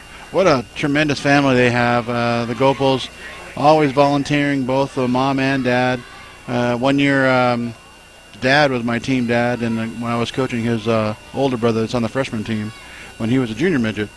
So just that, this whole thing about Nevada Union football really brings down to how much parent support we have. Just being out there for their kids, and look at, we got Herrera coming over there, going back to his roots, coming up the sidelines and on the stands there. So. And here we go live again, and number 24 has the ball for Nevada Union, Josh Cena. Penalty flags all over the place, and Josh is hauled down at the 40-yard line. We got a hold and out there's there. There's going to be a hold against Bryce Davidson on this play. So that ball again will come back, and instead of being a 1st and 10, it will end up being a 1st and 20. And there's a situation where the penalty really has the potential of really hurting the drive. Yeah, and that first drive they had here earlier this half, I don't remember a flag there, and then on their very first series. So sometimes, when there's a break in the game, they forget what their assignments were, and they try to make up for it by maybe holding on to a pad or. 1:40 to play in the third quarter. As a result of a couple of injuries, it's moved by a little bit slowly, but Nevada Union has the ball, and Brock Krause is over center. Here's a handoff, and it looks like it's going to be an option. And instead of throwing it, he keeps the ball. Number 24, nice gain on the play there by Josh Cena. Sure looked like he wanted to throw that ball, didn't it? I think that's maybe what he had in mind, but I don't think he saw any receivers. I didn't see any receivers out there. So maybe they just saw. Sometimes when they go in there and they say the first part of it, like fly, sweep, and then they don't hear the pass part. Into the game comes Justin Fike, number 42. And Brock Krause is having a little bit of a hard time figuring out what he wants to do here. I would imagine that the clock is running down low on the play. He's got Fike as one of the backs behind him. And Fike takes the ball. Here he comes up the middle, tries to find a hole, gets one, goes to the 45, and then is gang tackled there. That'll bring up a 3rd down and 5 from the 45-yard line of Woodcreek. Good gain on the play, good team pursuit there by Woodcreek. It looks like that wind's picking up a little bit there, so we haven't seen very much passing here today as well. Well, it's been pretty warm today with a little breeze coming up. That is nice for us, but I imagine it really is cool for the players, especially if you're wearing a helmet in 90-degree heat. That's true. And it also keeps those firefighters kind of worried out there, too. Yeah, it does. I saw a lot of tankers there out there earlier today, so let's hope everybody's okay. 3rd and 5, hands on off to Jeremey Gonzalez. Gonzalez gets the first down and continues to run down inside the 35 to about the 33-yard line. Good so running. Nevada Union has shown a vigor here in the second half that was somewhat absent in the first half.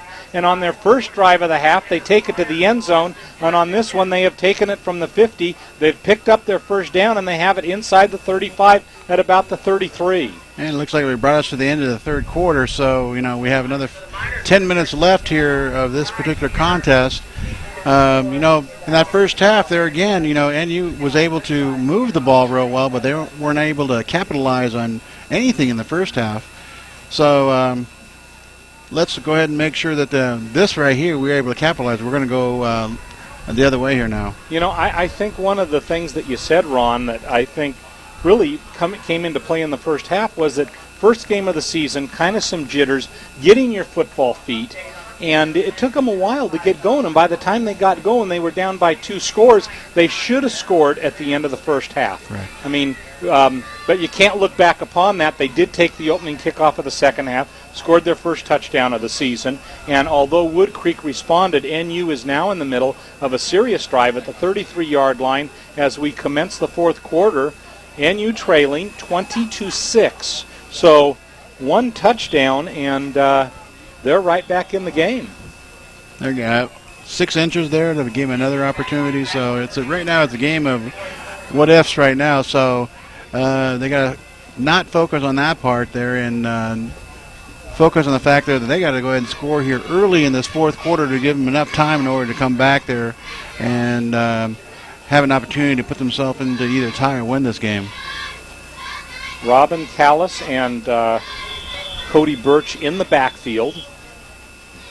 Brock Krause continues at quarterback.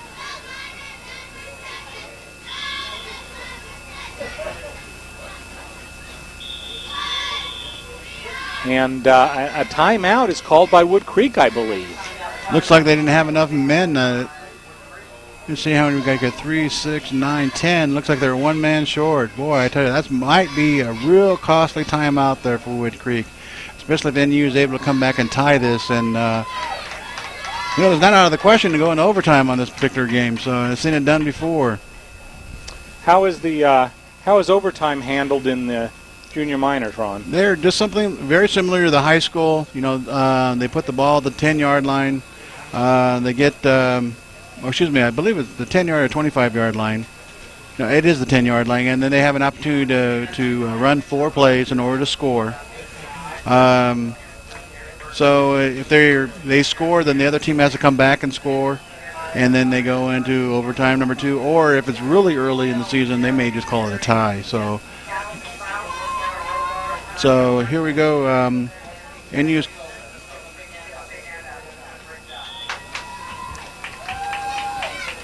and so here we are up here. We have a great spot to look at it from, and here's a long pass, and it is intercepted. So Woodcreek intercepts the pass that is thrown to Bryce Davidson, and number 48 on that play, Anthony Garcia, comes up with a huge interception. Yeah, I kind of wonder if I'm looking at that right, whether it was a first down already, why he would come out. They've been having such success with running the ball there in that sweep that they went after all the marbles on that. Was a little bit short on that pass, and now it's Woodcreek the other way. However, on the flip side of that, Ron, had the pass been long enough, Davidson had beaten Garcia, was behind him, and if the pass had been a little bit farther, it probably would have been an NU touchdown. And most likely would have been. Again, we're back at that what ifs. There you go. What ifs don't put points on the board, and Woodcreek has the ball, 1st and 10 at their own 35-yard line. Jetton takes it, hands it off, big hole, another big hole. Number 11, Nunley, again, streaking into the open. The 20, the 15, 10, 5, touchdown Timberwolves. Boy, what a reversal on the last 2 plays. You got a turnover there, and the Miners just put their heads down just a little bit there, and then boom, Woodcreek took full advantage of that. That little play they run to the weak side off tackle, they have one of their men pulling and kicking out the end, opens up that hole. So a 65-yard touchdown romp on 1 play, and Woodcreek has stunned this crowd, taking a 26-6 lead. It is definitely something there that gets you to stop. And let's take a look at this, Ron. This was quite a play here. So you're going to see over here the backside guard kicking out the end right there, and just right up, good blocking up the middle there, and then right after that, it just Nunley, just pure speed on that. That he's just going to go ahead and make ground between him and the safety, and that safety number 84.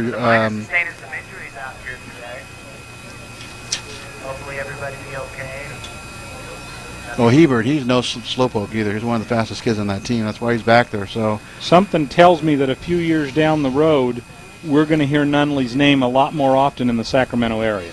That's true. That's true. But you know, I always talk to my daughter down and working in Roseville at one of the sports shops down there. She was at Sports Authority, and she always kids around with the people down there from Roseville, saying, well, NU has an okay team, and everybody's over there asking you, well, no way. That is one of the best teams in the area. So, you know, she is our spokesperson for the Rockland and the Roseville area. Yeah, she really takes advantage of the fact that she's from Nevada County, and she's really proud of that. You know, she loves her brothers dearly, and she knows every once in a while a few Grant players will come in there, and so she'll just say, remember number 81 last year? That's what Stephen Davis threw that touchdown pass there to the quarterback there to win that game with 5 seconds left. Well, Nevada Union definitely has a great reputation in the Sacramento area. I spend a lot of my time down there, and whenever you bring up Nevada Union to anybody who is a high school football fan in the Sacramento area, especially when it relates to football, they know exactly what you're talking about. It is. I mean, when I was in San Jose, my niece lived up here. I heard about Nevada Union football way back in the Bay Area.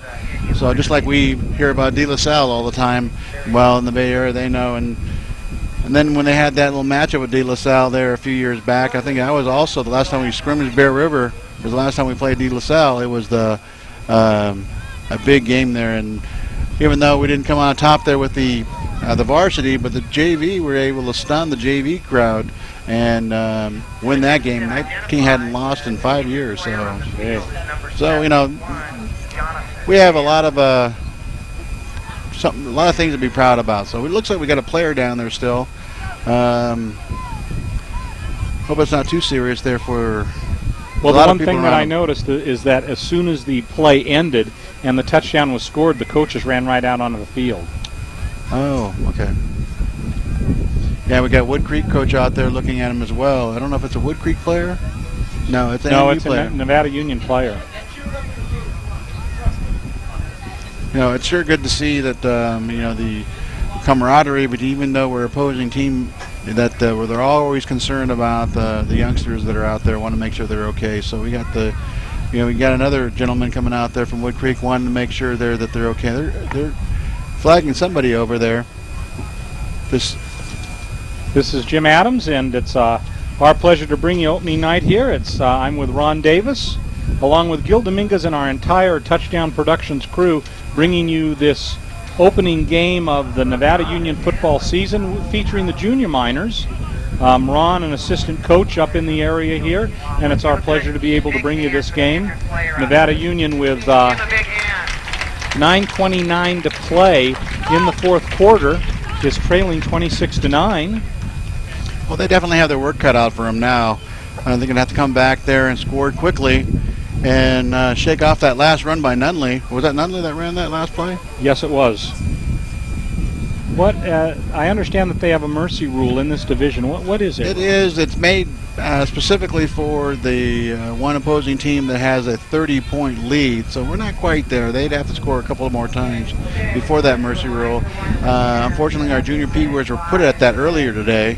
But what happens there is that the game goes to a running clock. It gives the coaches there a chance. They're able to go on the field, and they run a scrimmage from that point forward, so that the players that maybe weren't able to play earlier in the game and get some experience there, and then and that also gives the opposing team the same opportunity as well, because Woodcreek has got some pretty good players they rely on, so it gives them a chance to take some of their second and third string running backs and linemen there. I think we're going to have a little bit of a delay in the continuation of this particular game. And in fact, we're going to take a break right here, and we will resume the game as soon as we're ready to start back up again. Action here with the extra point. We'll get back to you on the injury here in just a moment. And they're going to try to kick the extra point, and it is good. So a 2-point conversion for Woodcreek there. Makes the score 28-6. Boy, that really puts it a whole new light on the subject there. Actually needing 3 scores as well as a 2-point conversion. So NU's got their hands pretty full there. While we were gone there, Jonathan Danley, number 71 for Nevada Union, was taken to the hospital, had maybe a little stinger on the back of his neck, and we're really hoping that the injury will be minimal for him. He was taken there at this point for precautionary reasons, and on that incredible running play there by Woodcreek, it's now 28-6 with 9:18 to play in the fourth quarter here. So a little bit of a delay. We had about a 1/2 hour break in this game, and we're glad that we can pick up the action here live for you again and bring it back to you. Number 37 for the Timberwolves will be kicking off. In fact, should be 57, Elijah Johnson. Here's the last play just before the break. Like I mentioned, you see the backside tackle come on, kick out the end, and then it was just off to the races there for Mr. Nunley. And so we're just about ready for the kickoff here. Nevada Union will have another shot at it, and the ball is kicked high. Josh Cena goes back, and Josh takes the ball. Goes to break through the left side, but nice coverage by Woodcreek, and he is down at about the 40-yard line. Again, Mr. Nunley, boy, I tell you, he is really being a big factor in this game. They're making that tackle on Cena, putting the Miners there at about the 40-yard line. There was 60 yards to go there for a score. And a lot was expected of Jordan Nunley, and he's coming through in this particular game for sure. And the clock is now running with 9:05 to play here in the fourth quarter. There again, they're trying to get the clock to go, and they're not having much success. There it goes. Nevada Union over the ball from their 40-yard line, 1st and 10.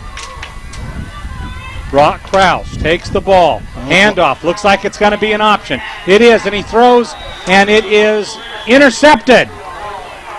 It looked like maybe it hit the ground first, but Anthony Garcia comes up with his second interception of the afternoon. So NU throws about 2 passes in this game, and both of them are intercepted by Anthony Garcia. Real good coverage there by Woodcreek. Well-disciplined team. You know, as soon as they saw the pass there, they dropped into coverage. And what impressed me too, Ron, is that they didn't get sucked in with thinking that it was going to be a running play. There's Garcia, sticks right with him. Boy, it sure does look like it was trapped there, but there again, the ref there has a better view than we do, even up here on camera. He was right on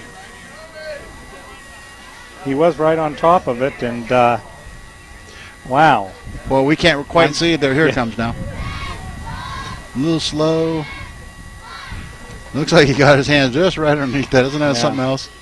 So here comes Woodcreek again, and Jetton is back, and Jetton's running to the left side, and he's got a lot of running room. Breaks back upfield, trying to tackle and cannot do it. It's a foot race to the goal line, and he's in for a touchdown. Their first play from scrimmage following Garcia's interception. Quarterback Jetton runs for a touchdown. The last person that was even capable of catching him couldn't quite catch up with him, Alec Giron, and that makes the lead 34-6. So if they go here for the 2-point conversion, the game is going to be over. So, and looks like they're bringing in the kicking tee in, or the block coming in there. They're going to try to put out the lights here now. And you'd kind of think that if they are able to make this 2-point conversion, that maybe they'd just call the game and bring on the next teams. Just might. Well, let's take a look here. Ball is spotted and kicked, and it's going to be short. It's no good. So number 57 Elijah Johnson, who made the last one, misses this one, and that keeps the score at 34-6 with 7:51 to play. Yeah, with a 28-point lead, now the Woodcreek are just going to come right after. They know that NU's got to either go with the pass, which they had to do in that last time, which turned into a turnover for them. But I think right now they're more important than anything is for NU to score, just to drive the ball and know and get their confidence back up there that it was just a few plays that they weren't able to defend, and to make sure there that they get confidence there. Fortunately for us, this is a non-league game for us, so it's a good learning cushion because our next game there on the 11th is against Oakmont, and it is a league game. And I think you made a good point there, Ron. Sure, the numbers look like a blowout, but NU has played well enough to compete in this game. It's just been a few key plays that have turned the tide. Kind of reminds me of some of the teams that come in here to play the varsity team there. That's true. They Absolutely. Actually play a good game there, but somehow NU just comes in here and sneaks out with the win. And here comes Nevada Union with Josh Cena again taking the ball, and he gets it back to about the 35-yard line. So Nevada Union will again take this possession from about the 35.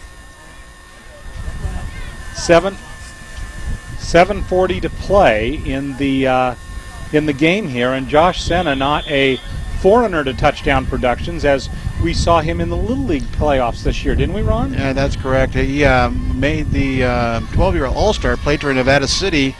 Again, a gamer there. So he's an athlete all the way around. Here Krause, here it comes. He airs it out to Davidson, but Bryce can't quite get to the ball. So there's been two that have been short that have allowed Garcia to intercept. That one's a little bit long. Definitely one of the things, if Krause can get the ball to Davidson is a good tall receiver. That could be a dangerous twosome. It really could be. It is a big target for him to throw to, so it just takes a little bit of practice for them to get familiar with each other, so they know where he's going to be, how the ball's going to be delivered, and it'll come around here. They're both young players. Here comes with the counter. 2nd down and 10. Sena gets the ball again, and he takes it on over the left side. Probably gets about 5 yards, maybe 4 on the play, and that'll bring up a 3rd down and 5 or 6 yards to go. So it looks like the Woodcreek is just staying back, not committing too much like if it was a really close game where they had to get the ball. So they're just going ahead and having the backside containment unit there. Normally that counter will go much farther than that there. We're going to say 3rd and 6. Draw up the middle, but there's nothing there. A little trap play up the middle that we use. Maybe gets a couple of yards on that play, but Robin Callis, that's all he can get, and that's going to bring up a 4th down and probably about 4 yards. It looks like there's getting late in the game. People getting a little sore. You saw number 70 there limping a little bit there. But, boy, I tell you, 79. 79, Nicholas Reyes. He is just in there to play. And here's the the counter the other way. Play.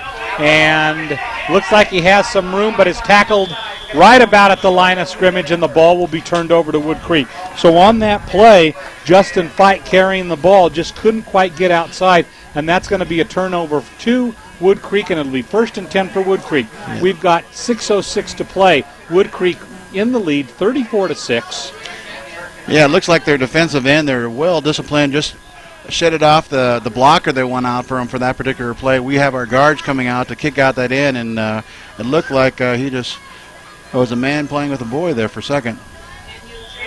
Well, difficult situation here for Nevada Union late in the game, knowing that they're far behind. Woodcreek maybe tasting the kill here, only needing 2 more points. You kind of wonder how Woodcreek's going to play this. Looks like they're looking at their playbook. Normally a situation like this, they have the game well in hand. Let's kind of see if it's going to be the old AAYFC kind of team there that maybe rub a little salt in the wound. They actually, at least they're going inside the tackle. Still in, and nice play carrying tackles with him is number 35, Jason Stewart. staying inside the tackles, that's good. Trying to run the clock out now, just going ahead and drive the ball. And is another NU player is injured. 76, it looks like. Number 76 for Nevada Union, that's Alex Shimke. So Shimke is down. That's the fourth NU player that has gone down, but it looks like he's going to get up and be helped off the field by the trainer. Yeah, it looks like he's holding his wrist there. Sometimes, like I said, that helmet going to the arm stings a little bit. A lot of these kids coming home from practice, boy, you look at their arms with black and blue marks all the way up. Yep. So, and it's very tough, but kind of wondering why Woodcreek would be taking a timeout at this point. Woodcreek has spent their second time out of the game with 5:19 to play, ahead 34-6. They'll have a second down and about 6 from the about the 38-yard line of Nevada Union. Could very well be that he has some of the newer players in there. He's trying to remind them what their assignments are. Even in the small dive play, you want to make sure your players don't get hurt. So making sure communication's there. Beautiful afternoon here at Hooper Stadium. Temperatures by now in about the mid-80s. Has been perfect football weather. Short-sleeved, maybe not what you would think of in the November or December time frame, but what a great way to start the season, and better to start it with a little bit of warmth for the players than it being really cold out. I don't know. Last week we were at Sierra College, and it was that Saturday that was really cold. I don't know if you remember that or not. Did that feel good, Ron? Oh, it was excellent. That's great football weather. Us football guys like it cold. There you go. Jetting is back to pass, and it looks like he may be sacked, and he is.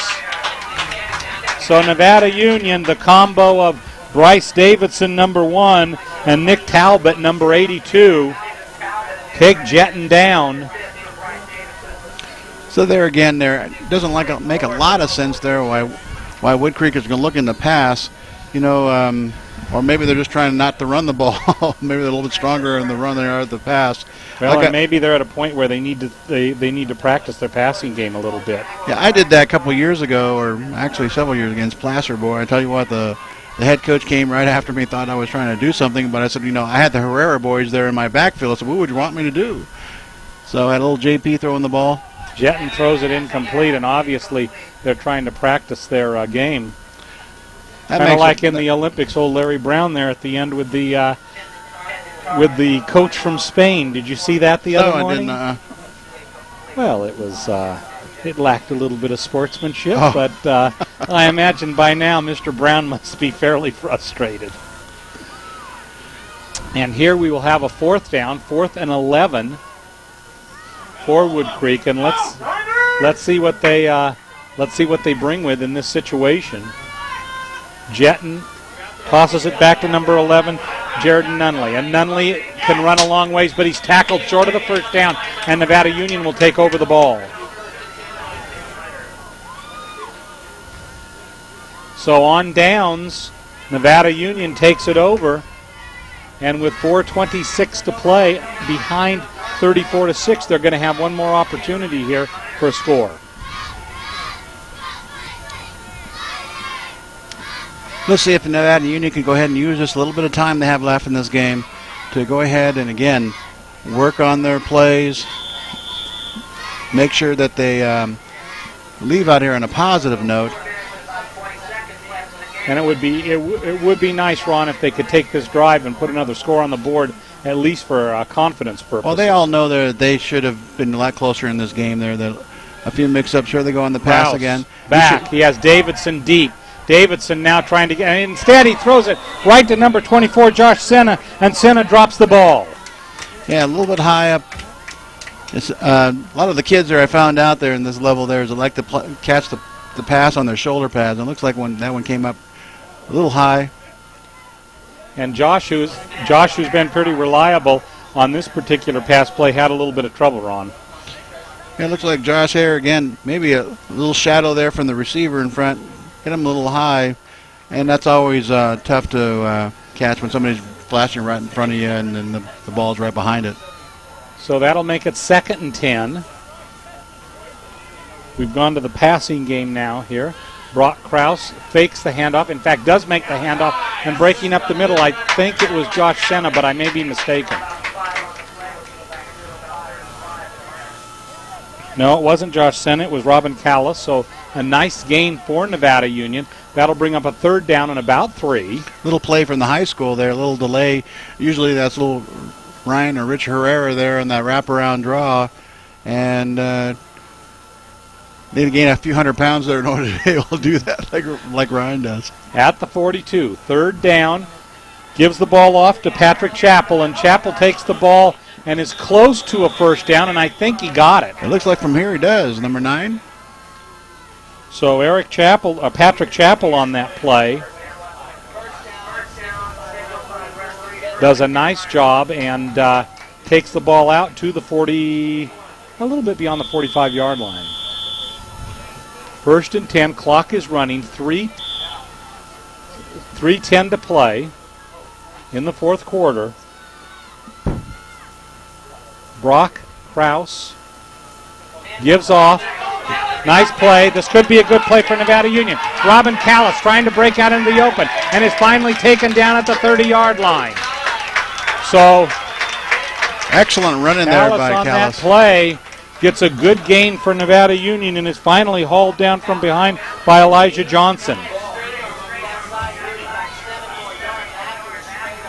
And here's the replay of that particular run, Ron. Again, nice play for Nevada Union. They're kicking out that end there, and he's running right underneath that defensive end that's given him so much trouble this game. And it's off to the races there for young little Callis. And only had about a couple of guys there to beat. First and 10, there's a handoff up the middle to Josh Cena, and Josh takes it to about the 28-yard line. So it'll be second down and about 6 yards on the play. And the clock is stopped, and Nevada Union has called timeout. Exactly 2 minutes to play, down 34-6. Ball on the 28-yard line. We're going to call it a second down and 7. Yeah, little Nick Flores there come off limping a little bit, their guard. And you'd have to think in this situation, Ron, Nevada Union would really like another touchdown, if for no other reason than to give them some momentum in the next week. Exactly. It's they know that they're playing a pretty tough team, that they're able to move the ball on them, so their confidence should be up there. But sometimes, you just got to get the points in there to be able to show something for it. All people are going to look there in the scoreboard to show us 6 points. That's not going to be quite as confident if they're able to come back there and at least have 14 up there and know that they ran the ball well against them. So Brock Krause again over center. And now the running play to Eric Babin. Babin goes over the left side and gets a nice gain on the play.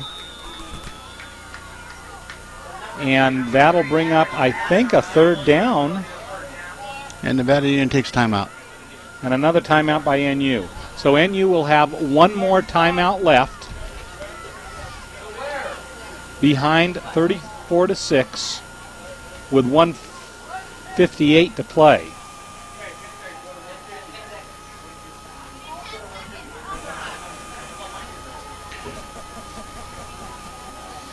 There again, that Troy's trying to come up with a play or a series of plays. He may be calling 2 there in the huddle in order to make sure they get up to the line. So as long as they know they don't have to rush to this, they got plenty of time in order to run several plays off in order to score.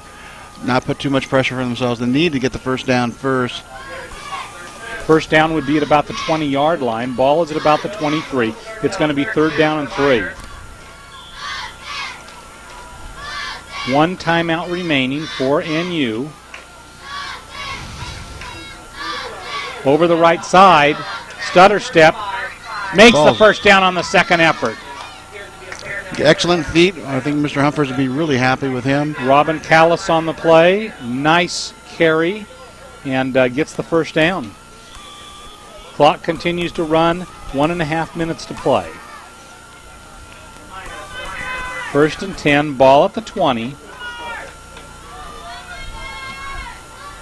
and gives it to Cena. Cena breaks on up the middle, gets on down to about the 13. So a nice gain of 7 by Josh Cena. It looks like they're putting in their beef again. Woodcreek not wanting to give up this touchdown, so they're going to go ahead and put some of their bigger kids in there that have a little rest there. Well, and maybe this will be a good end of the game test for Nevada Union, because they have done a good job against Woodcreek's best. Oh, they really have. They have played with them, again, able to move the ball against a very experienced team, just coming up short either with an interception or, having to turn it over on downs twice, if I remember right. One time within a yard or so of the goal line. And then having them break a long run there with some of their athletes there that they really count on. So Woodcreek came over here with a good game plan. They knew they were going to run off tackle from the weak side, and we're having a little hard time defending it. I'm sure the junior midgets as well as myself are looking at that there, because we all kind of mirror each other and what's going to be happening in the upper levels. So a few adjustments to make between now and next week. Yep. But with second down and about 5 to go, 1:16 to play, Nevada Union looking to get another touchdown, and a nice gain on the play down to inside the 10-yard line.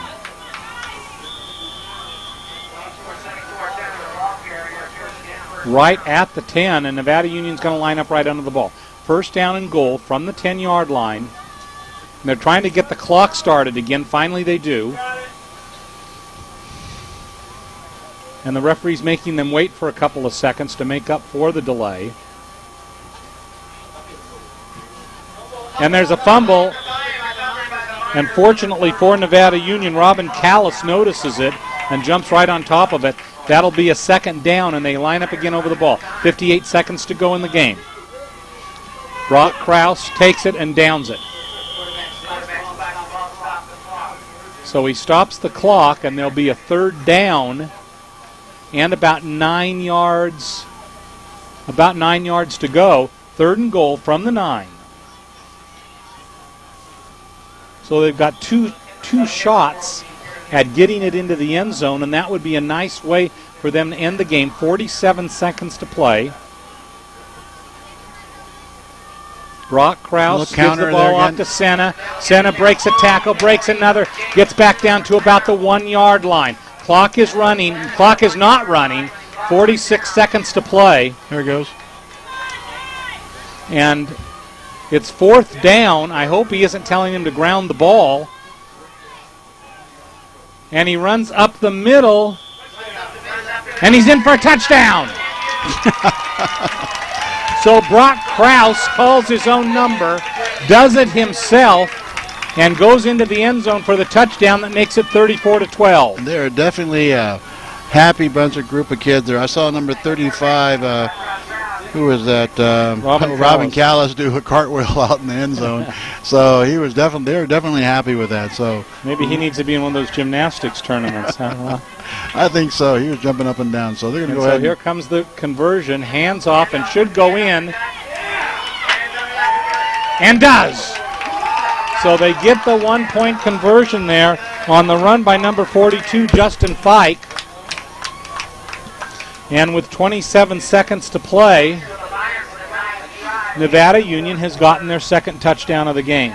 So they start off the quarter with a touchdown, and it appears as though they're ending the quarter with a touchdown. So first possession of the second half, last possession of the second half, they hit pay dirt. And, Ron, I saw a lot from this NU squad today. I think they have a good basis to have an excellent season. Yeah, I mean, it's really something to build on here for the next week. They are a very good team, and they could be one of those sleepers in there that none of the other leagues. They're going to look at the score, the scene, it's 34-13, but that's not really the tale of this game, because they had their opportunities. Their inexperience there had them fall short of putting more points on the board, and it might have been just like that Mighty Mite game. The last person that had the ball scored. So Woodcreek, they basically scored quickly on 2 or 3 of their possessions there with a long play of 1 for 60 yards or better.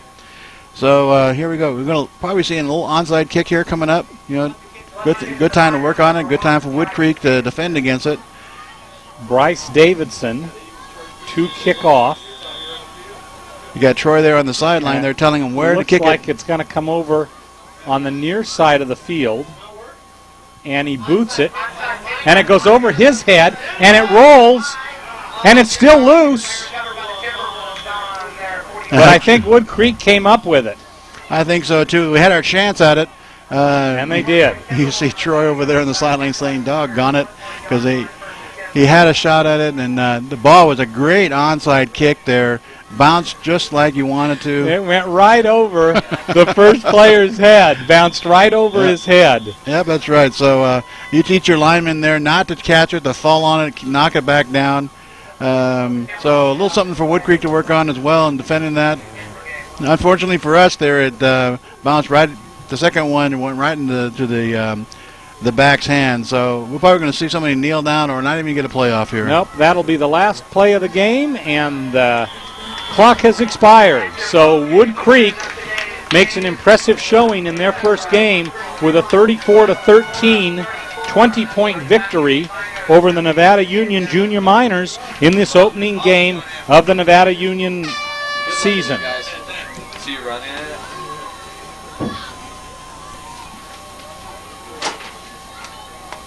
Television production of Nevada Union Junior Minor football is an exclusive telecast of Touchdown Productions and is being underwritten by Liberty Motors and Liberty Outlet. Gary Alkenbrack hopes you've enjoyed this junior minor telecast. Hanson Brothers Construction and HBE Rentals. The Hanson family is happy to support Nevada Union sports. Placer Title Company. Placer Title salutes the character of youth sports. Grass Valley Glass. The Sawan family is a proud supporter of NU Minor and Junior Minor football. Tripp's Auto Body and Paint Shop. The Tripp family are longtime supporters of NU sports. Real Estate Center, Lake of the Pines. Owner Larry Harley supports community sports program in Nevada County. B&C True Value Home and Garden Center. The Fowler family is proud to be a part of the community. Walker's Office Supply. The Anderson family is happy to underwrite sports television. And, of course, Touchdown Productions, championship television for the Foothills since 1997, celebrating the beginning of our 8th season, presenting the best in local sports. Be sure to tune in next time as we present more junior minor football as the junior minor NU Junior Midgets take on Woodcreek right here on your Foothill Game of the Week. Our executive producer director of tonight's game is Gilbert M. Dominguez. Kyron operator is Brandon Duckett. Camera operators are Walt Baker, Chris Glass, and Dan Roediger. Announcers Jim Adams and Ron Davis. Underwriting coordinators Gil Dominguez, Samantha Clapp, and Ron Davis. Webmaster Jamie Pell. Hairstyles by Michelle Brown of The Look. Remote facilities provided by the Commander. We're always interested in your feedback. Touchdown Productions is located at 12059 Nevada City Highway, Suite 106 in Grass Valley, 274-2206. Ron, it's been a pleasure working with you here. We saw an excellent contest, and we've got more down the road. Always visit us on the World Wide Web at touchdownproductions.com. For Ron Davis, our producer Gil Dominguez, and the entire Touchdown Productions team, this is Jim Adams saying good afternoon from Hooper Stadium in Grass Valley.